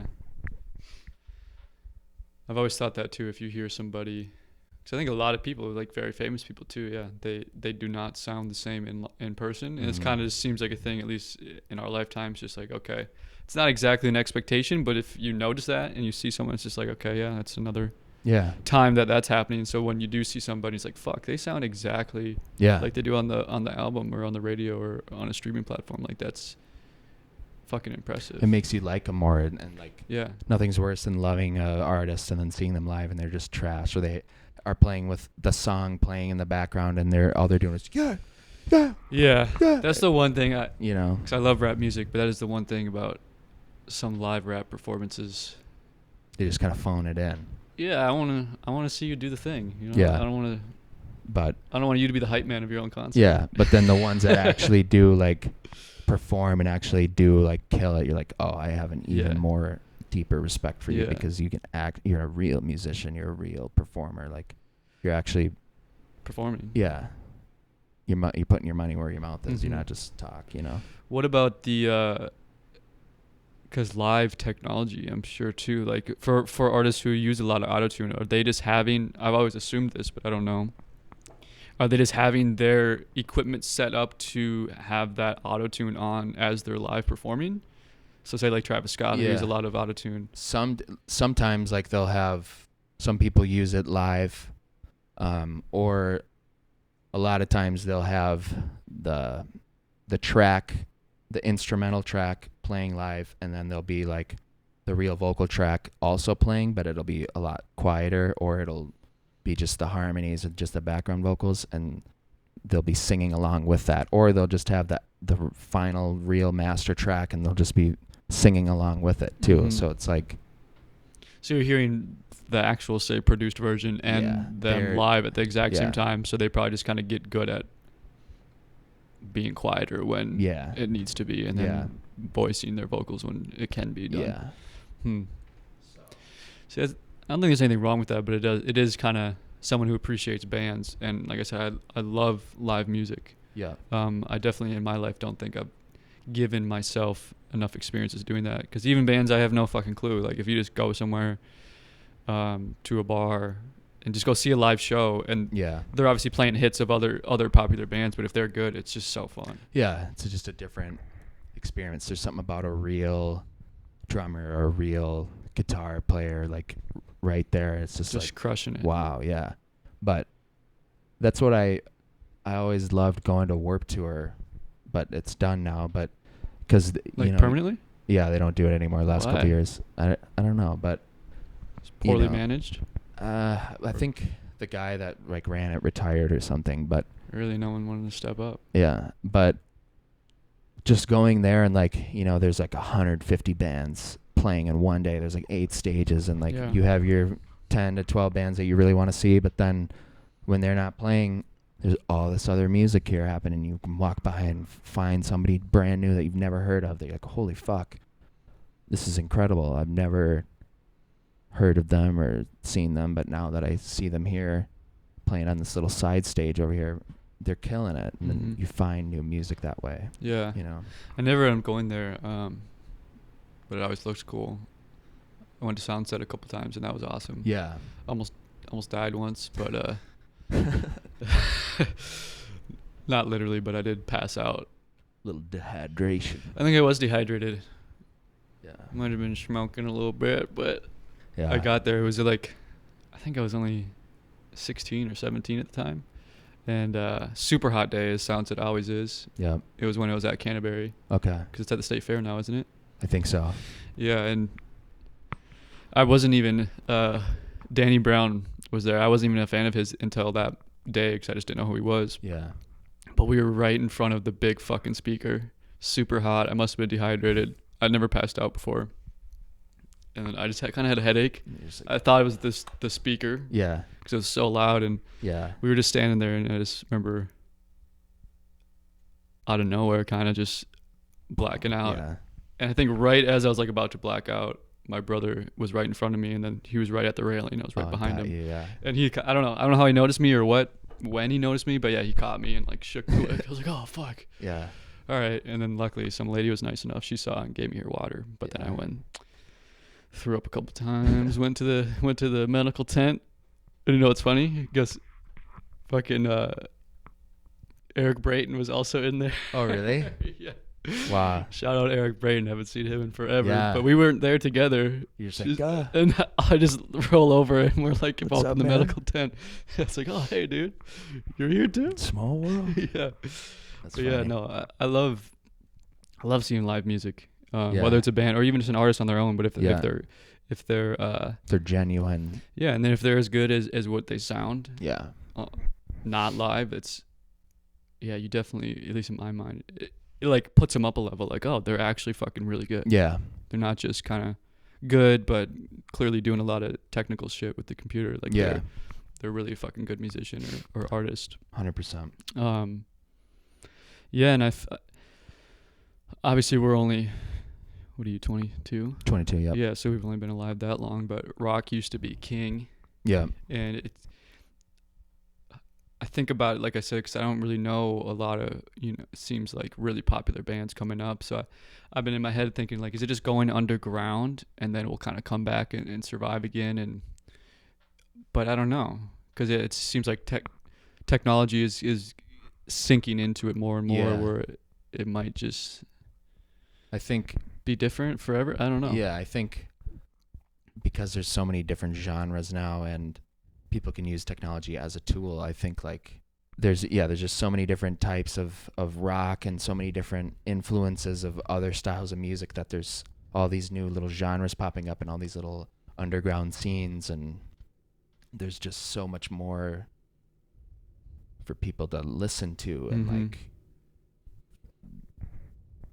since there is so many artists, it's really hard for one to be like the big, mainstream one. So it seems like if you get there, even with especially probably with rock and like an actual full band, but even like rap and hip hop, seems like people just kind of take their turn. Like someone will kind of blow up like this year, and then next year it's like someone else is gonna blow up.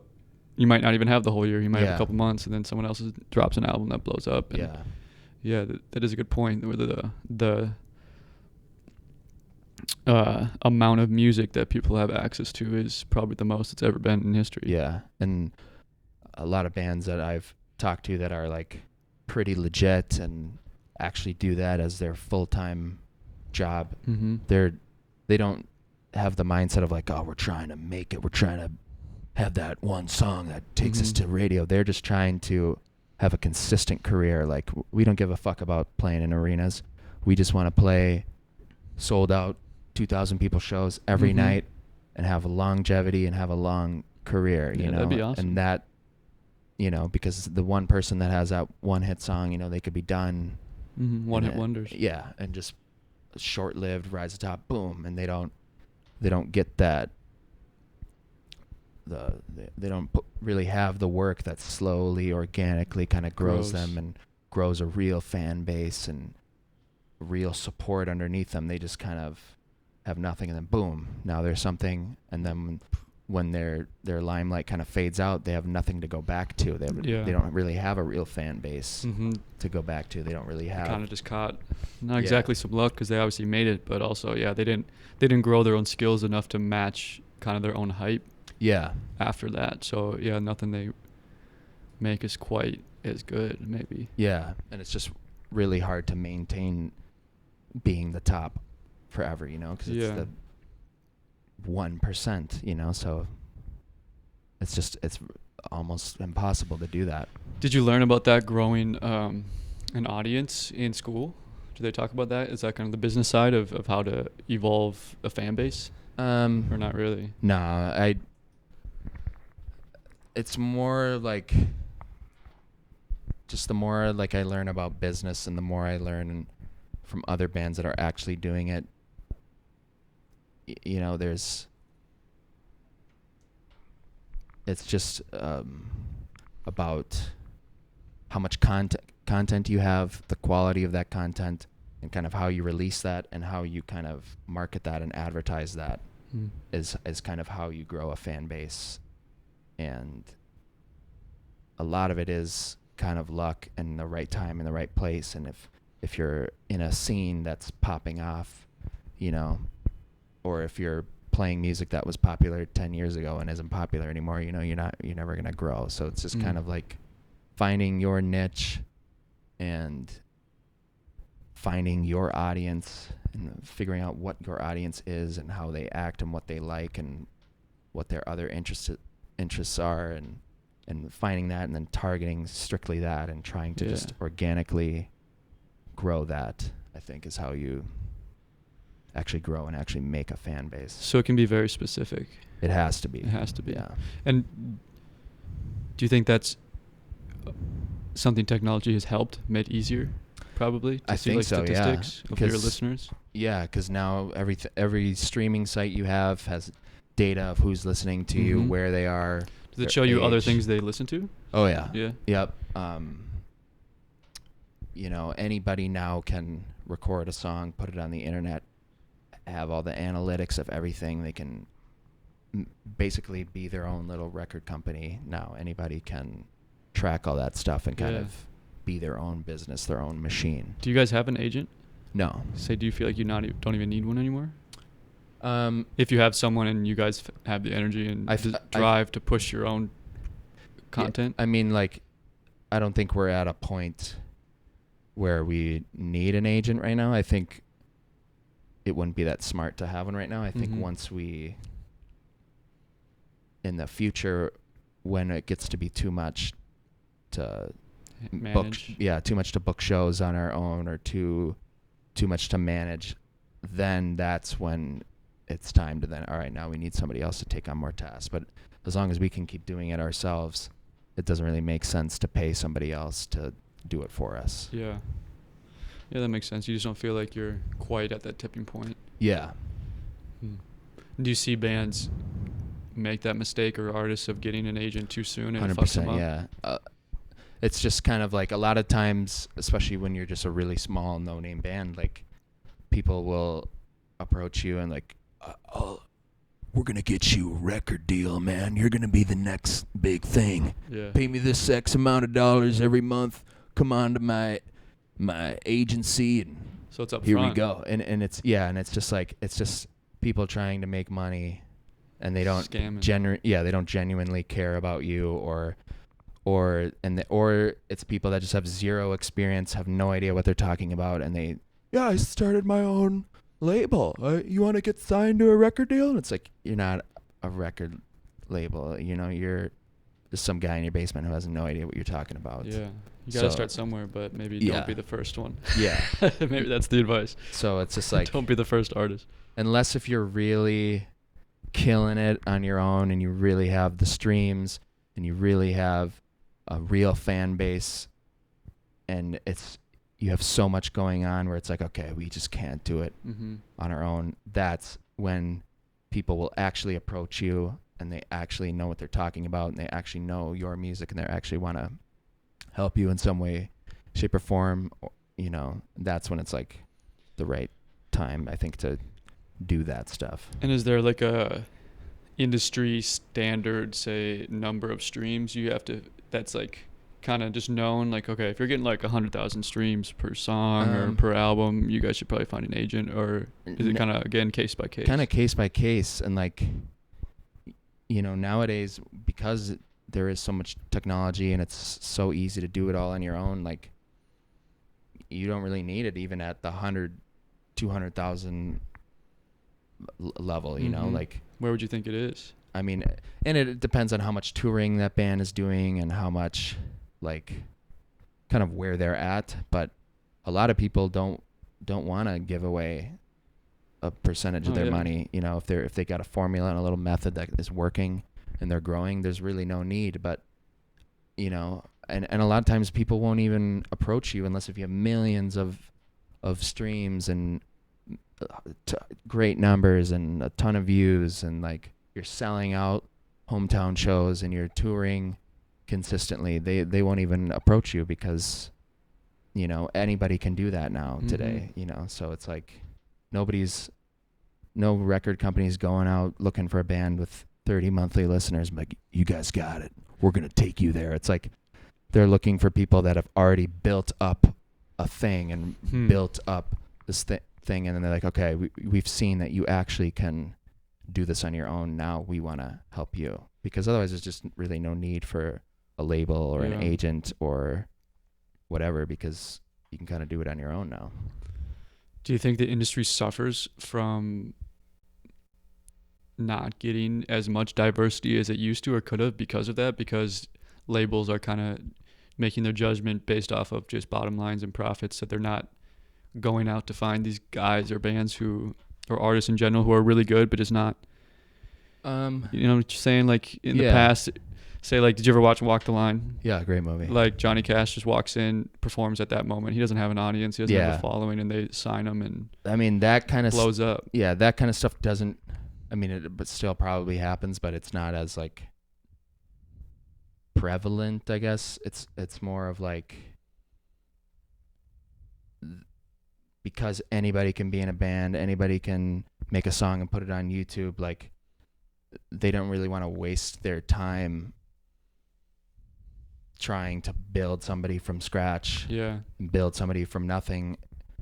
You know, if they already see, like, oh, these people are actually serious about this, they actually want to make this a career, they actually have the numbers and stuff behind it, and they're actually good, it's worth it. It's a little like more reassurance for the label or whoever to actually back them with their own money and put their kind of faith in this band or artist, because there's like a little bit of proof behind it, like, okay, they're they actually have a real fan base. We can now grow this. They actually have a demographic now that we can physically see and target people just like the demographic they already have now, you know. So yeah, I'm trying to think what I was listening to. I was listening to something before. It might have been a podcast or just some random video about, I think it was musicians. It might have been the Black Keys on Joe Rogan talking about that. About, did you watch that one? Yeah. About just kind of that. I'm not for sure if it was them, so don't hold me to that. But someone somewhere in the world that I was listening to was talking about how the industry, the music industry, is just driven by profits, and that people aren't seen. I think it was them, because I think they were talking about they're developing like a platform or an app where people can get on there, artists can get on there and be seen, who maybe aren't going to make the most money for a label, so they don't get that attention from a label and then be given exposure, because they're not going to make as much money as so-and-so artist who isn't as good though but has a following. The industry's always changing, and it's all like, the music industry, there's so many different avenues and like pieces and levels and parts to it that, like, for a lot of times, like those big labels and those big artists, that's just such a small percentage of the whole big picture. There's so many small indie labels out there that they're not necessarily like money driven, but they're a lot more like genuine, and they're a lot more. So you think it's just at the top of the labels? Yeah, I think at the top of the music industry, and the very like 1%. I mean, I obviously have no experience with that, but I feel like that's way more money driven, and like that's all that they care about. And I think at the smaller levels, obviously you have to make money in order to pay your bills and stuff, so it's very important. But I think it's a lot more like genuine and more focused on the art and the artists, and it's a lot more authentic at a smaller, not so big level. But yeah, that's interesting. Yeah. So I mean, I don't know shit about the music industry, like actually what happens, the relationships. I mean, I just learned about sending something you record, have someone mix and master it, like all of that. I'm still learning, and I don't know if I'd ever use, but it's just interesting to me. Something I'm interested in, how that all works, and the business side of making music. And then the money of it isn't in selling albums anymore. It's not in streaming. You don't even hardly make, unless if you have hundreds of thousands of monthly listeners or millions of listeners, you're not making jack shit off of streaming. So it's all about, record labels are more now like focused on the advertisement and the distribution, building like a real brand behind an artist. And it's not just, the music isn't the most important thing anymore. It's the brand, it's the image, it's the look, it's the vibe, it's a whole package kind of thing. And in order to make money now, you got to tour, you got to sell merch, you got to have a ton of content, you have to do other things besides music to like market your music. You a lot of musicians get into like just movies or like acting, or they start their own podcast, or they do other stuff outside of just their own music, just to build awareness, kind of. So someone catches their eye here, then it leads them to their music. There's so many avenues there's so many multiple ways of making money in order to make money, in the music industry. Yeah. So there's not just one way of making money. There's so many different things you have to do in order to make money. Yeah. So what do you feel? Do you have an opinion about the streaming platforms, about not paying artists enough? Or I mean, I feel like it could be more, but it's also like, now anyone can be on Spotify. Anyone can be anywhere on any streaming service for like $150. You can be everywhere, So, way 30, 40 years ago, you couldn't be on the radio unless if you were a huge artist that was signed to a record label, and no one would ever hear your music. Now today, anyone can hear your music. You can make your own career from scratch. You can do your own thing on your own. You might not get paid for the streams, but if you put together your own DIY tour and you make your own merch and you play a bunch of shows, you'll make your money in that way, So it's kind of like, there's pros and cons, but I think like it's a lot easier for people to actually make a career today than it was. Yeah, was it the barrier to entry, the entry, whatever, the resistance to enter the industry is basically none. Yeah, anyone. It's a little bit of money. You gotta pay for a hosting or a streaming to send it to Spotify. Yeah, that's obviously definitely a good thing. Yeah. So I guess like anything, there's positives and negatives to what the music industry is heading towards. Yeah. And I'm sure the older people are gonna hate it, and the younger people are gonna love it. Yeah. Or at least like it probably more than they. Yeah, and it's just kind of an adapt or die kind of thing, and just always paying attention to what's going on, what other people are doing, how they're doing it, and just adapting as you go. Like the recording industry is, 30 years ago, 40 years ago, it was all on tape, and now it's all into a computer. And the recording engineers and producers that were successful back then had to evolve and learn Pro Tools and learn how to do it on a computer, and the ones that didn't kind of died, and the people starting now, for me, that's slowly starting and getting into that, and 20, 30 years, I guarantee you Pro Tools might be obsolete, and it's this whole new thing, or doing this way of recording is obsolete, and it's doing that, or drums could be completely done, then like you don't need it anymore. So it's kind of a bummer if it literally the artist is getting obsoleted by the computer in ways, but then you just find ways to adapt and use it to your advantage, and adapt or die kind of thing. That's with a lot of shit right now. So that any industry that is kind of being taken over by technology, which is probably almost all of them. I guess that's really the motto. You have to be adapt or die. Yeah, especially with COVID too. Like companies are figuring out like, oh, we don't need this giant office space and all these locations. We can just give our employees these computers and this sort of technology, and they can do it all at their house, and we can save millions of dollars, you know. On overhead. And we don't have to pay the cleaning crew, and we don't have to pay IT crew, and we don't have to pay rent and just to have a building.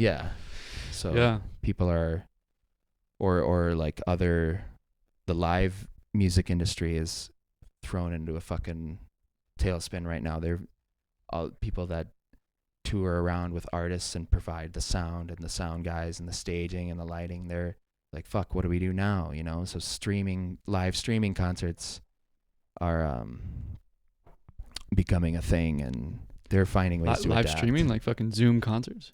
Kind of like, or more like on like a social media platform, and they'll just play like a concert, and there'll be no crowd, and it'll be like a concert but just no audience kind of thing. And do you see that continuing after whenever the fuck COVID kind of? Hopefully not. But I guess it'd be cool to tune in, but I wouldn't want that to be like a dominant. Yeah, I hope not. But I'm just gonna stream my phone this band playing. Yeah, but I mean, I feel like virtual concerts, or I feel like, you know, with like the 3D goggle technology thing. Yeah, I feel like I guess that's be a thing where like they have a bunch of cameras set up on the stage, and you can just fucking put your little Oculus thing on and look around like, oh, I'm on the stage. I feel like that'll be a popular thing. Or that would be really cool. That definitely will happen at some point. It's just it's always changing, and crazy things happen, and people have to evolve. Like now, today, you release an album, you can't tour, you can't play shows, you can't do anything. So you have to find ways to stay interacting with your fans when there's no live shows. That's a good point. So, because I was talking about this with someone else who was on the show. I forget which. I've done a handful of episodes now, so they're kind of all running together here. But just about how you can't do live shows right now. So as someone who has no experience, to me that sounded like, or when I think about that, I think, okay, well then they can just really, really focus on their music, and not that they didn't before, but they don't have to even worry about doing the shows, which they're obviously probably not making money, but maybe it's giving them a break to just solely focus on the music. But that's obviously a thing I didn't even think about. You have to keep interacting with your fan base. Yeah. Like for my band, it kind of, the timing worked out right, because we were at the beginning of like the next album process and kind of like cycle, and right when the lockdown and everything happened, that's when it was like, okay, well, now let's just focus on writing and recording and creating music videos and all this content, and do that through the shitstorm until everything opens up again. Then we can release it, and then we can go, you know. So now we're just focusing on recording and creating and stuff right now, and getting all the content. So do you have something coming out soon? Probably probably in June or July. That's when we're thinking about releasing our next album. Another album? And videos and stuff. But it's this whole COVID lockdown, that's all we're doing is just focusing on that stuff. So. Yeah.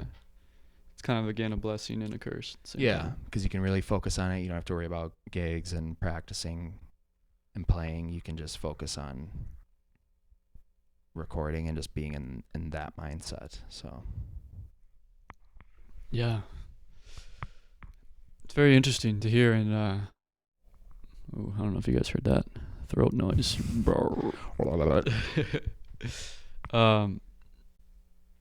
Yeah, I guess I hope you guys are doing all right and making it through. And then what album is this? Like, how many have you made with this band? This will be our second one. Second album. So yeah. And you started this band?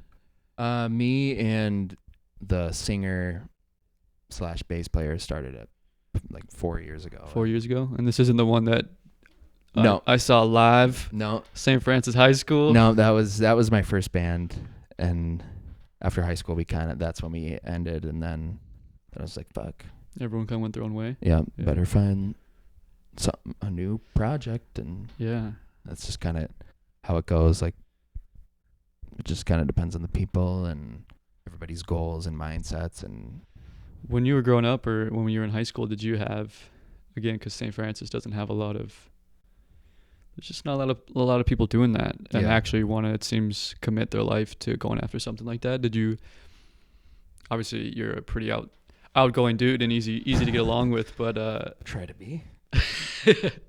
but did you encounter a lot of kind of dickhead people shitting on you and trying to kill your dreams, I guess, doubters, being like, what the hell, why would you think like that? What are you doing?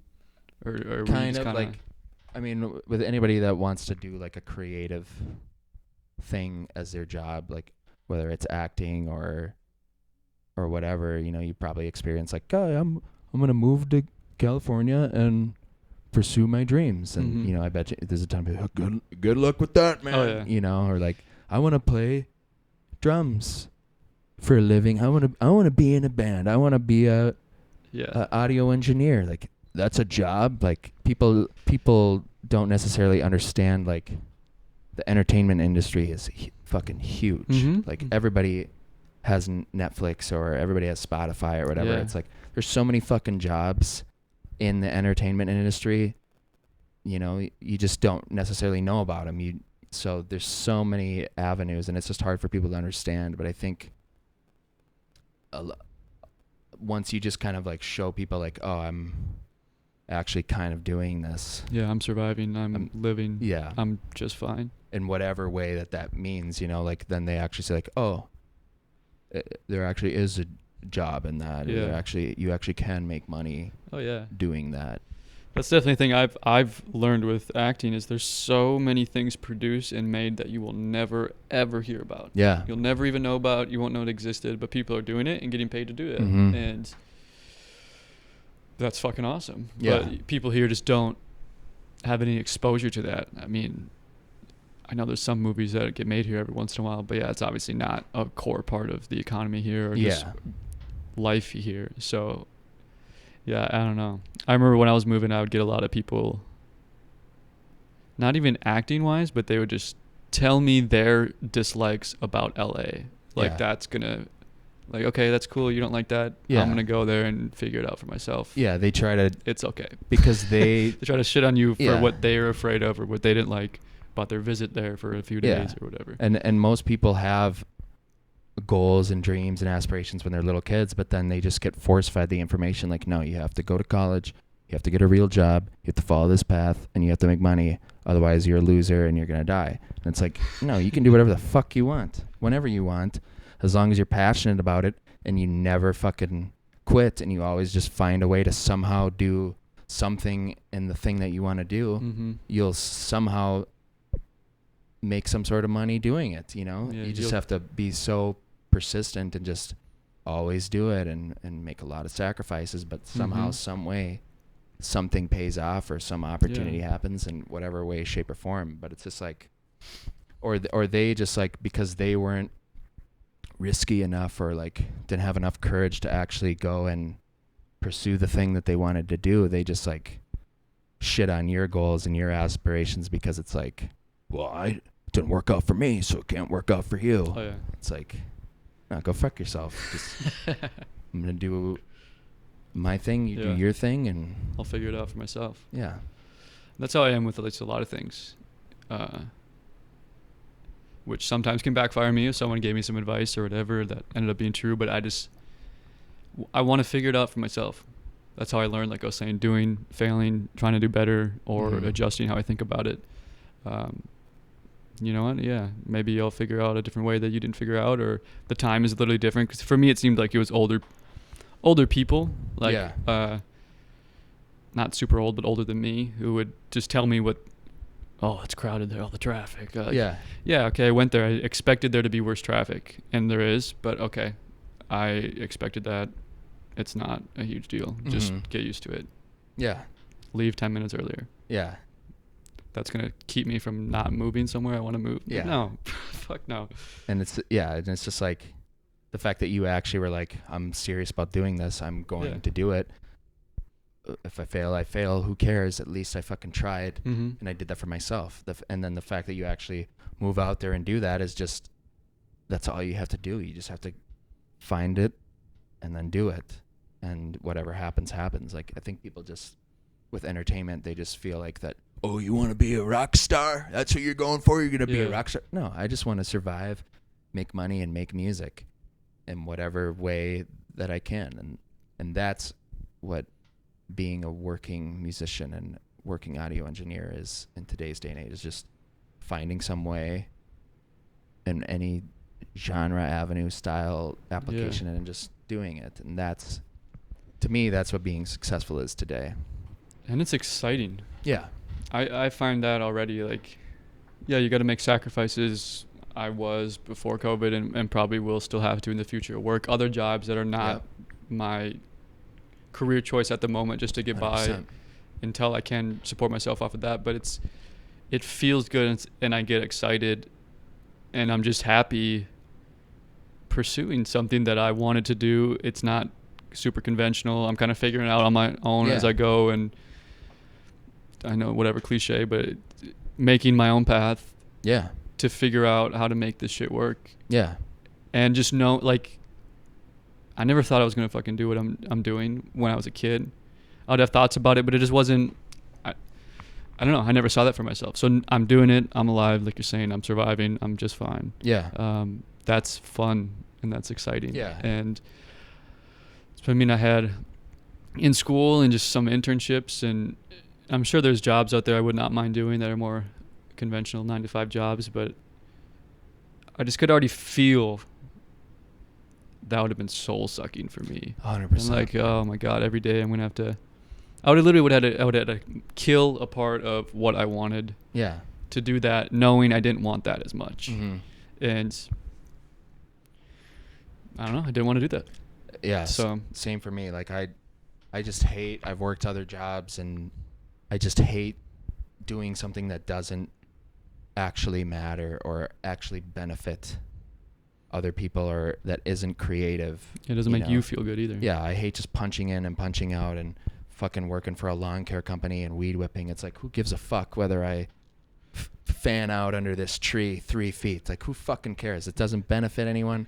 No one's inspired by that. No one gives a fuck about how the technique that I mow their fucking grass. It's like, it's just, if I can do my own thing and be my own boss and kind of just trial and error and figure it out on my own, then I'll be happy. As long as I'm not punching in fucking 9 to 5 at some office, looking at a fucking Excel spreadsheet and having some douchebag tell me you're not making your numbers this month. Like, that would kill me. That would suck my soul. Some people love that, and that's great. And some people like the corporate life and the or whatever. Structure of it, I bet. But for me, that's just not for me. And for me, I don't care about being rich, and I don't care about having a lot of money. I just want to do what I want to do. Like, if I cared about making money, I would not be doing music, because it's really hard to make money. I still live in my fucking parents' house.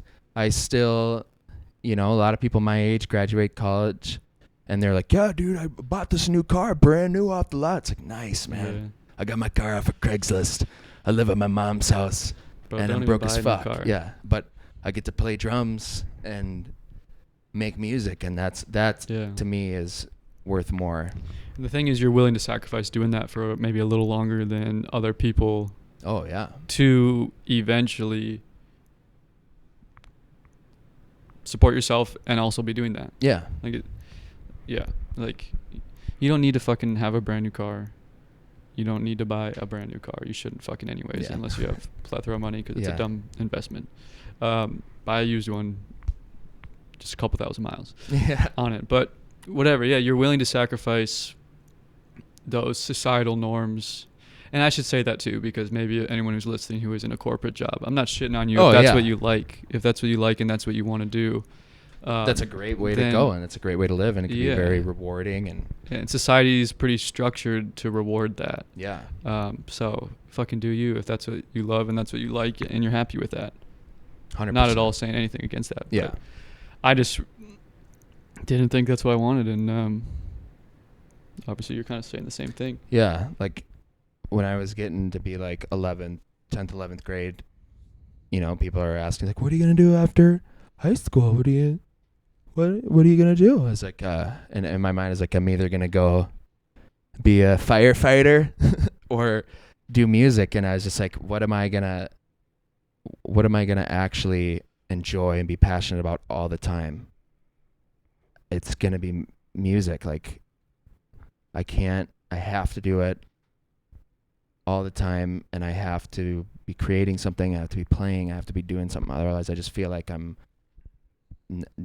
doing nothing with my life, and that's the only way I feel fulfilled, and that's the only way I feel happy is if I'm doing something with music. So I chose that path, and like you said, yeah, there's a lot of sacrifices. I didn't get to have the normal like college experience and fucking wild parties and going to bars with my friends all the time and just living life. I was, instead of being at the cool bars with my friends, I was at some fucking dive bar playing for 5 people that don't give a fuck, and 3 of the people work at the bar, and they're just like, God, this band sucks. That's what I was doing instead. Or but that's still dope. That's something I think you'll look back on, and hopefully like, damn, you know sick. that pays off. Or like, I wasn't at the cool parties, I was in a basement fucking playing and practicing, but hopefully that pays off. Or I wasn't working that job making a fuck ton of money and buying these things and going on trips. I'm living at my mom's house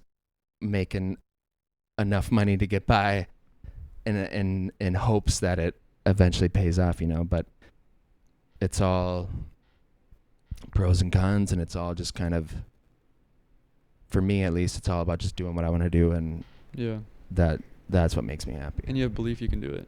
Yeah. And I don't expect at all to be in a fucking big band. I don't expect to be a famous fucking producer or a rock star or anything. That's just not realistic. That's not reality. I just want to do what I want to do. I just want to create, and that to me is making it. That to me is that's good enough for the you. goal. Yeah, that's the dream, is just to be in control of my own life, my own job, my own choices, and be kind of my own boss. I think too, one thing that I realized for myself is, maybe for you that's not, you know, the goal. You don't want to be the biggest producer, whatever, biggest band, but you could be. Yeah, if that happens, and you never. Yeah, that's great. Yeah, and you never would even have a chance to potentially be if you didn't do what you're doing. Yeah, like you're never gonna fucking somebody. This is kind of what I don't know if I saw this from something or what, but I just remember thinking in my head, like, you're coming to the conclusion that, okay, acting or whatever it is, somebody has to be the next 10, 20, 50 successful actors. Yeah. Okay, and the only people who are ever even going to have a potential to be those people are the people who are going in that direction. Yeah. So, and a lot of people don't think it's possible. A lot of people do and try, and then whatever. But even to have a first step chance to even potentially be there, you got to try and go do it. Exactly. Like, you're never going to be there if you never even fucking try or think or put any effort into trying. And even, like, you know, because like going into it knowing that you're not going to make it, and going into it knowing like nothing big is going to happen out of this, but then just doing it because you love it, and doing it because like, this is what I'm passionate about, and this is what I put all my energy into, and my time and my just soul into. And then just going into that is like, fuck yeah. And then, like you said, anything else that's a bonus, that's like, oh, I got this sick role. Wow, never thought that could happen, but it did. Fuck yeah. And then you appreciate it even more, because your expectations don't get crushed, because you're already doing what you want to do. And then all these little extra things that just happen over time because you're grinding it out all the time is just like a really nice fat bonus. Like, wow, I got into this movie, or wow, like we're playing at this venue that's fucking huge. We're opening up for this band. No fucking way. I never expected that. That wasn't a goal on my goal list, but it happened because of me just doing my due diligence, just from me trying and working and grinding. Like, these things happen, and it's so rewarding, you know. You don't do it to be the big thing, but the little victories and the little opportunities that are big are so rewarding, and you're like, wow, I've actually earned this, or I'm doing this. Yeah, it has to be somebody. Yeah. And it's only going to be the people who are working towards it and even giving themselves a chance. Yeah, and not even the people that are the best. It's just the people that don't quit. They don't. Yeah, that's a thing too. They don't reach 29 and be like, well, haven't got that role yet. Probably time to throw in the towel. They're just like, well, I'm gonna do this, otherwise I'll die. And even though it's probably never gonna happen, I'm gonna keep fucking doing it because I have to, because otherwise my soul will die. And then those are the people that become the thing. Those are the people that get that opportunity, that get that role that they never thought would happen, but it fucking happens because they just never quit. They never were like, I'm done now, you know? And I think there's really only two options. A couple options. Either you get that, everything works out fucking great, or you get to a place where you're happy getting by, either supporting yourself with just the thing you're trying to do, or you've worked it out so where you could do a little side job and what you're doing and you're supporting yourself, and you made it out so at least you're happy, because then you're happy. You're still focusing your life on, not everything in your life is going to be fucking great. So you're still focusing your life and your energy on what it is that you are passionate about and doing. And then if you got to do a little bit over here to make that possible, if you really like it that much, then you'll probably still be happy with it. Oh yeah. 100%. And then, or the other option is you do it long enough to where you realize maybe you didn't like it as much as you thought you did. You weren't as passionate about it, or you see something else that you'd rather be doing, but you never would have gotten to that point either to pivot if you never went that way. Yeah. And you just be like, I feel like most people in the music industry start wanting to be a musician or whatever, and then by doing that, they're like, oh, you know what, I like being a concert promoter way better. Like, so many of my friends were like that were like, oh, I thought I was going to be a singer, but now I work for this venue and I create all the posters, or I work in the box office, or I do graphic design now, or I was a musician and now I'm strictly a studio guy because of that. Like, so you learn other jobs that are maybe not exactly what you wanted at the beginning, but are still in that industry that you still find you really enjoy, and maybe better, or whatever your circumstances. That you would have never found that if you never just tried the other thing. So totally agree with that. Yeah, this shit gets me fired up. All right, man. Tell me, this has been on my mind this whole time. What's your craziest live experience? Do you have any crazy stories? Yeah. Crazy shit that's happened in crowd, maybe, or just anything that. Oh yeah, quite a few. That you're willing to share. Oh yeah.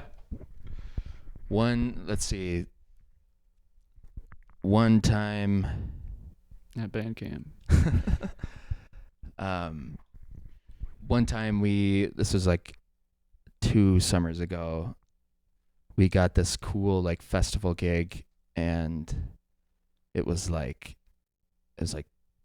2 to 3 hours north of the cities. So it was way up there. It was this like big monster truck festival, and like bunch of dirt bikes and like demolition derby type things, and somehow we got to and they have like one band every year, and somehow, because my mom's friend was the booking guy for it, that's how we got the gig. So it's all about who you know. But so we got this gig, and it was like a 4-hour set, and there's like thousands of people there, and it's gonna be fucking awesome.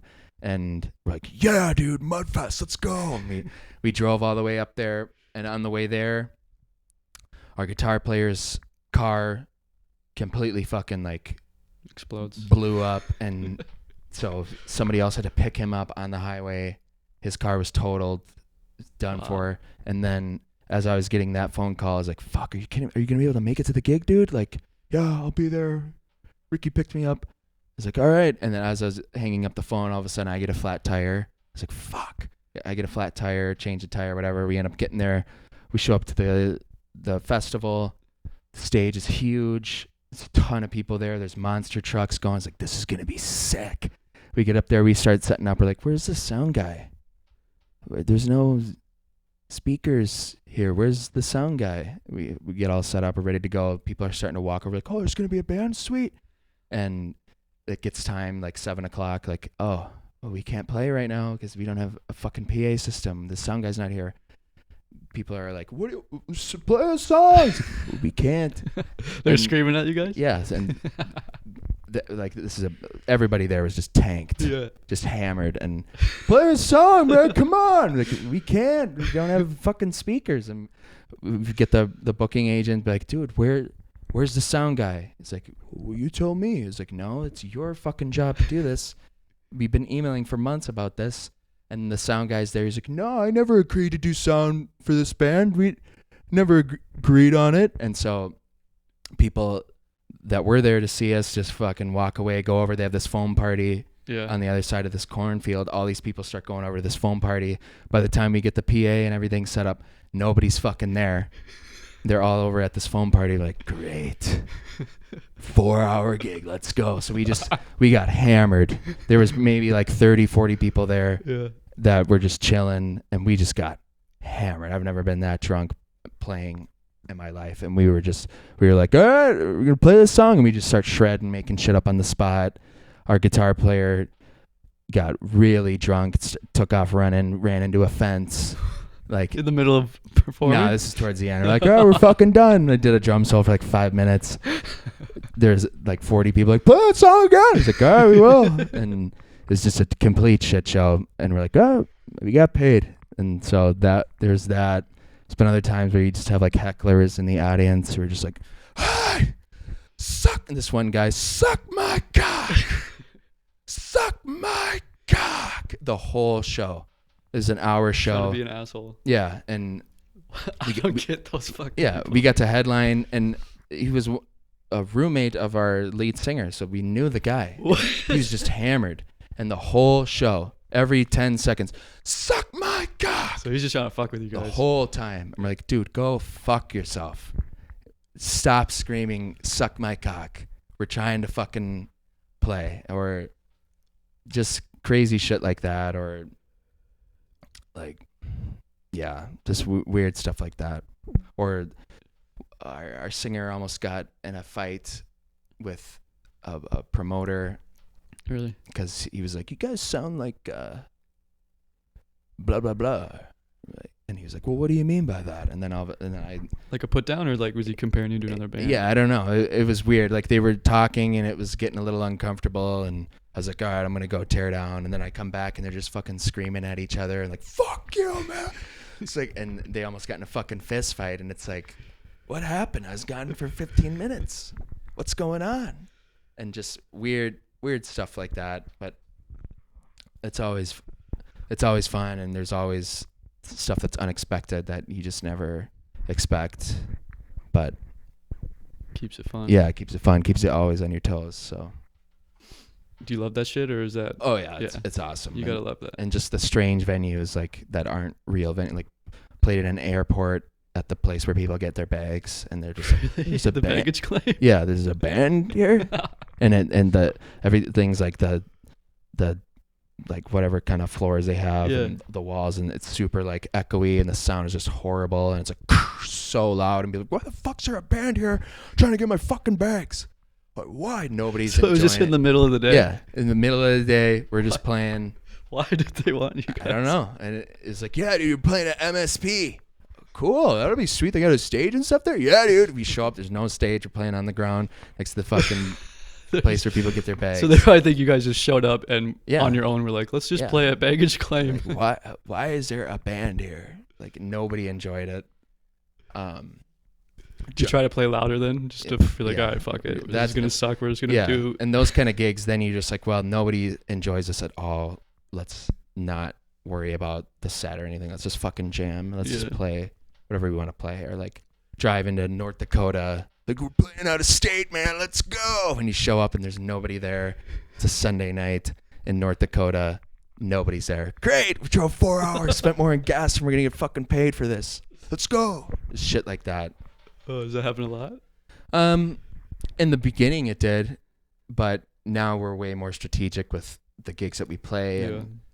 Now we're just a lot more strategic with the gigs that we play, and we make sure like we advertise everything now, and we make sure there's gonna actually be people there instead of just playing just to play, or like free.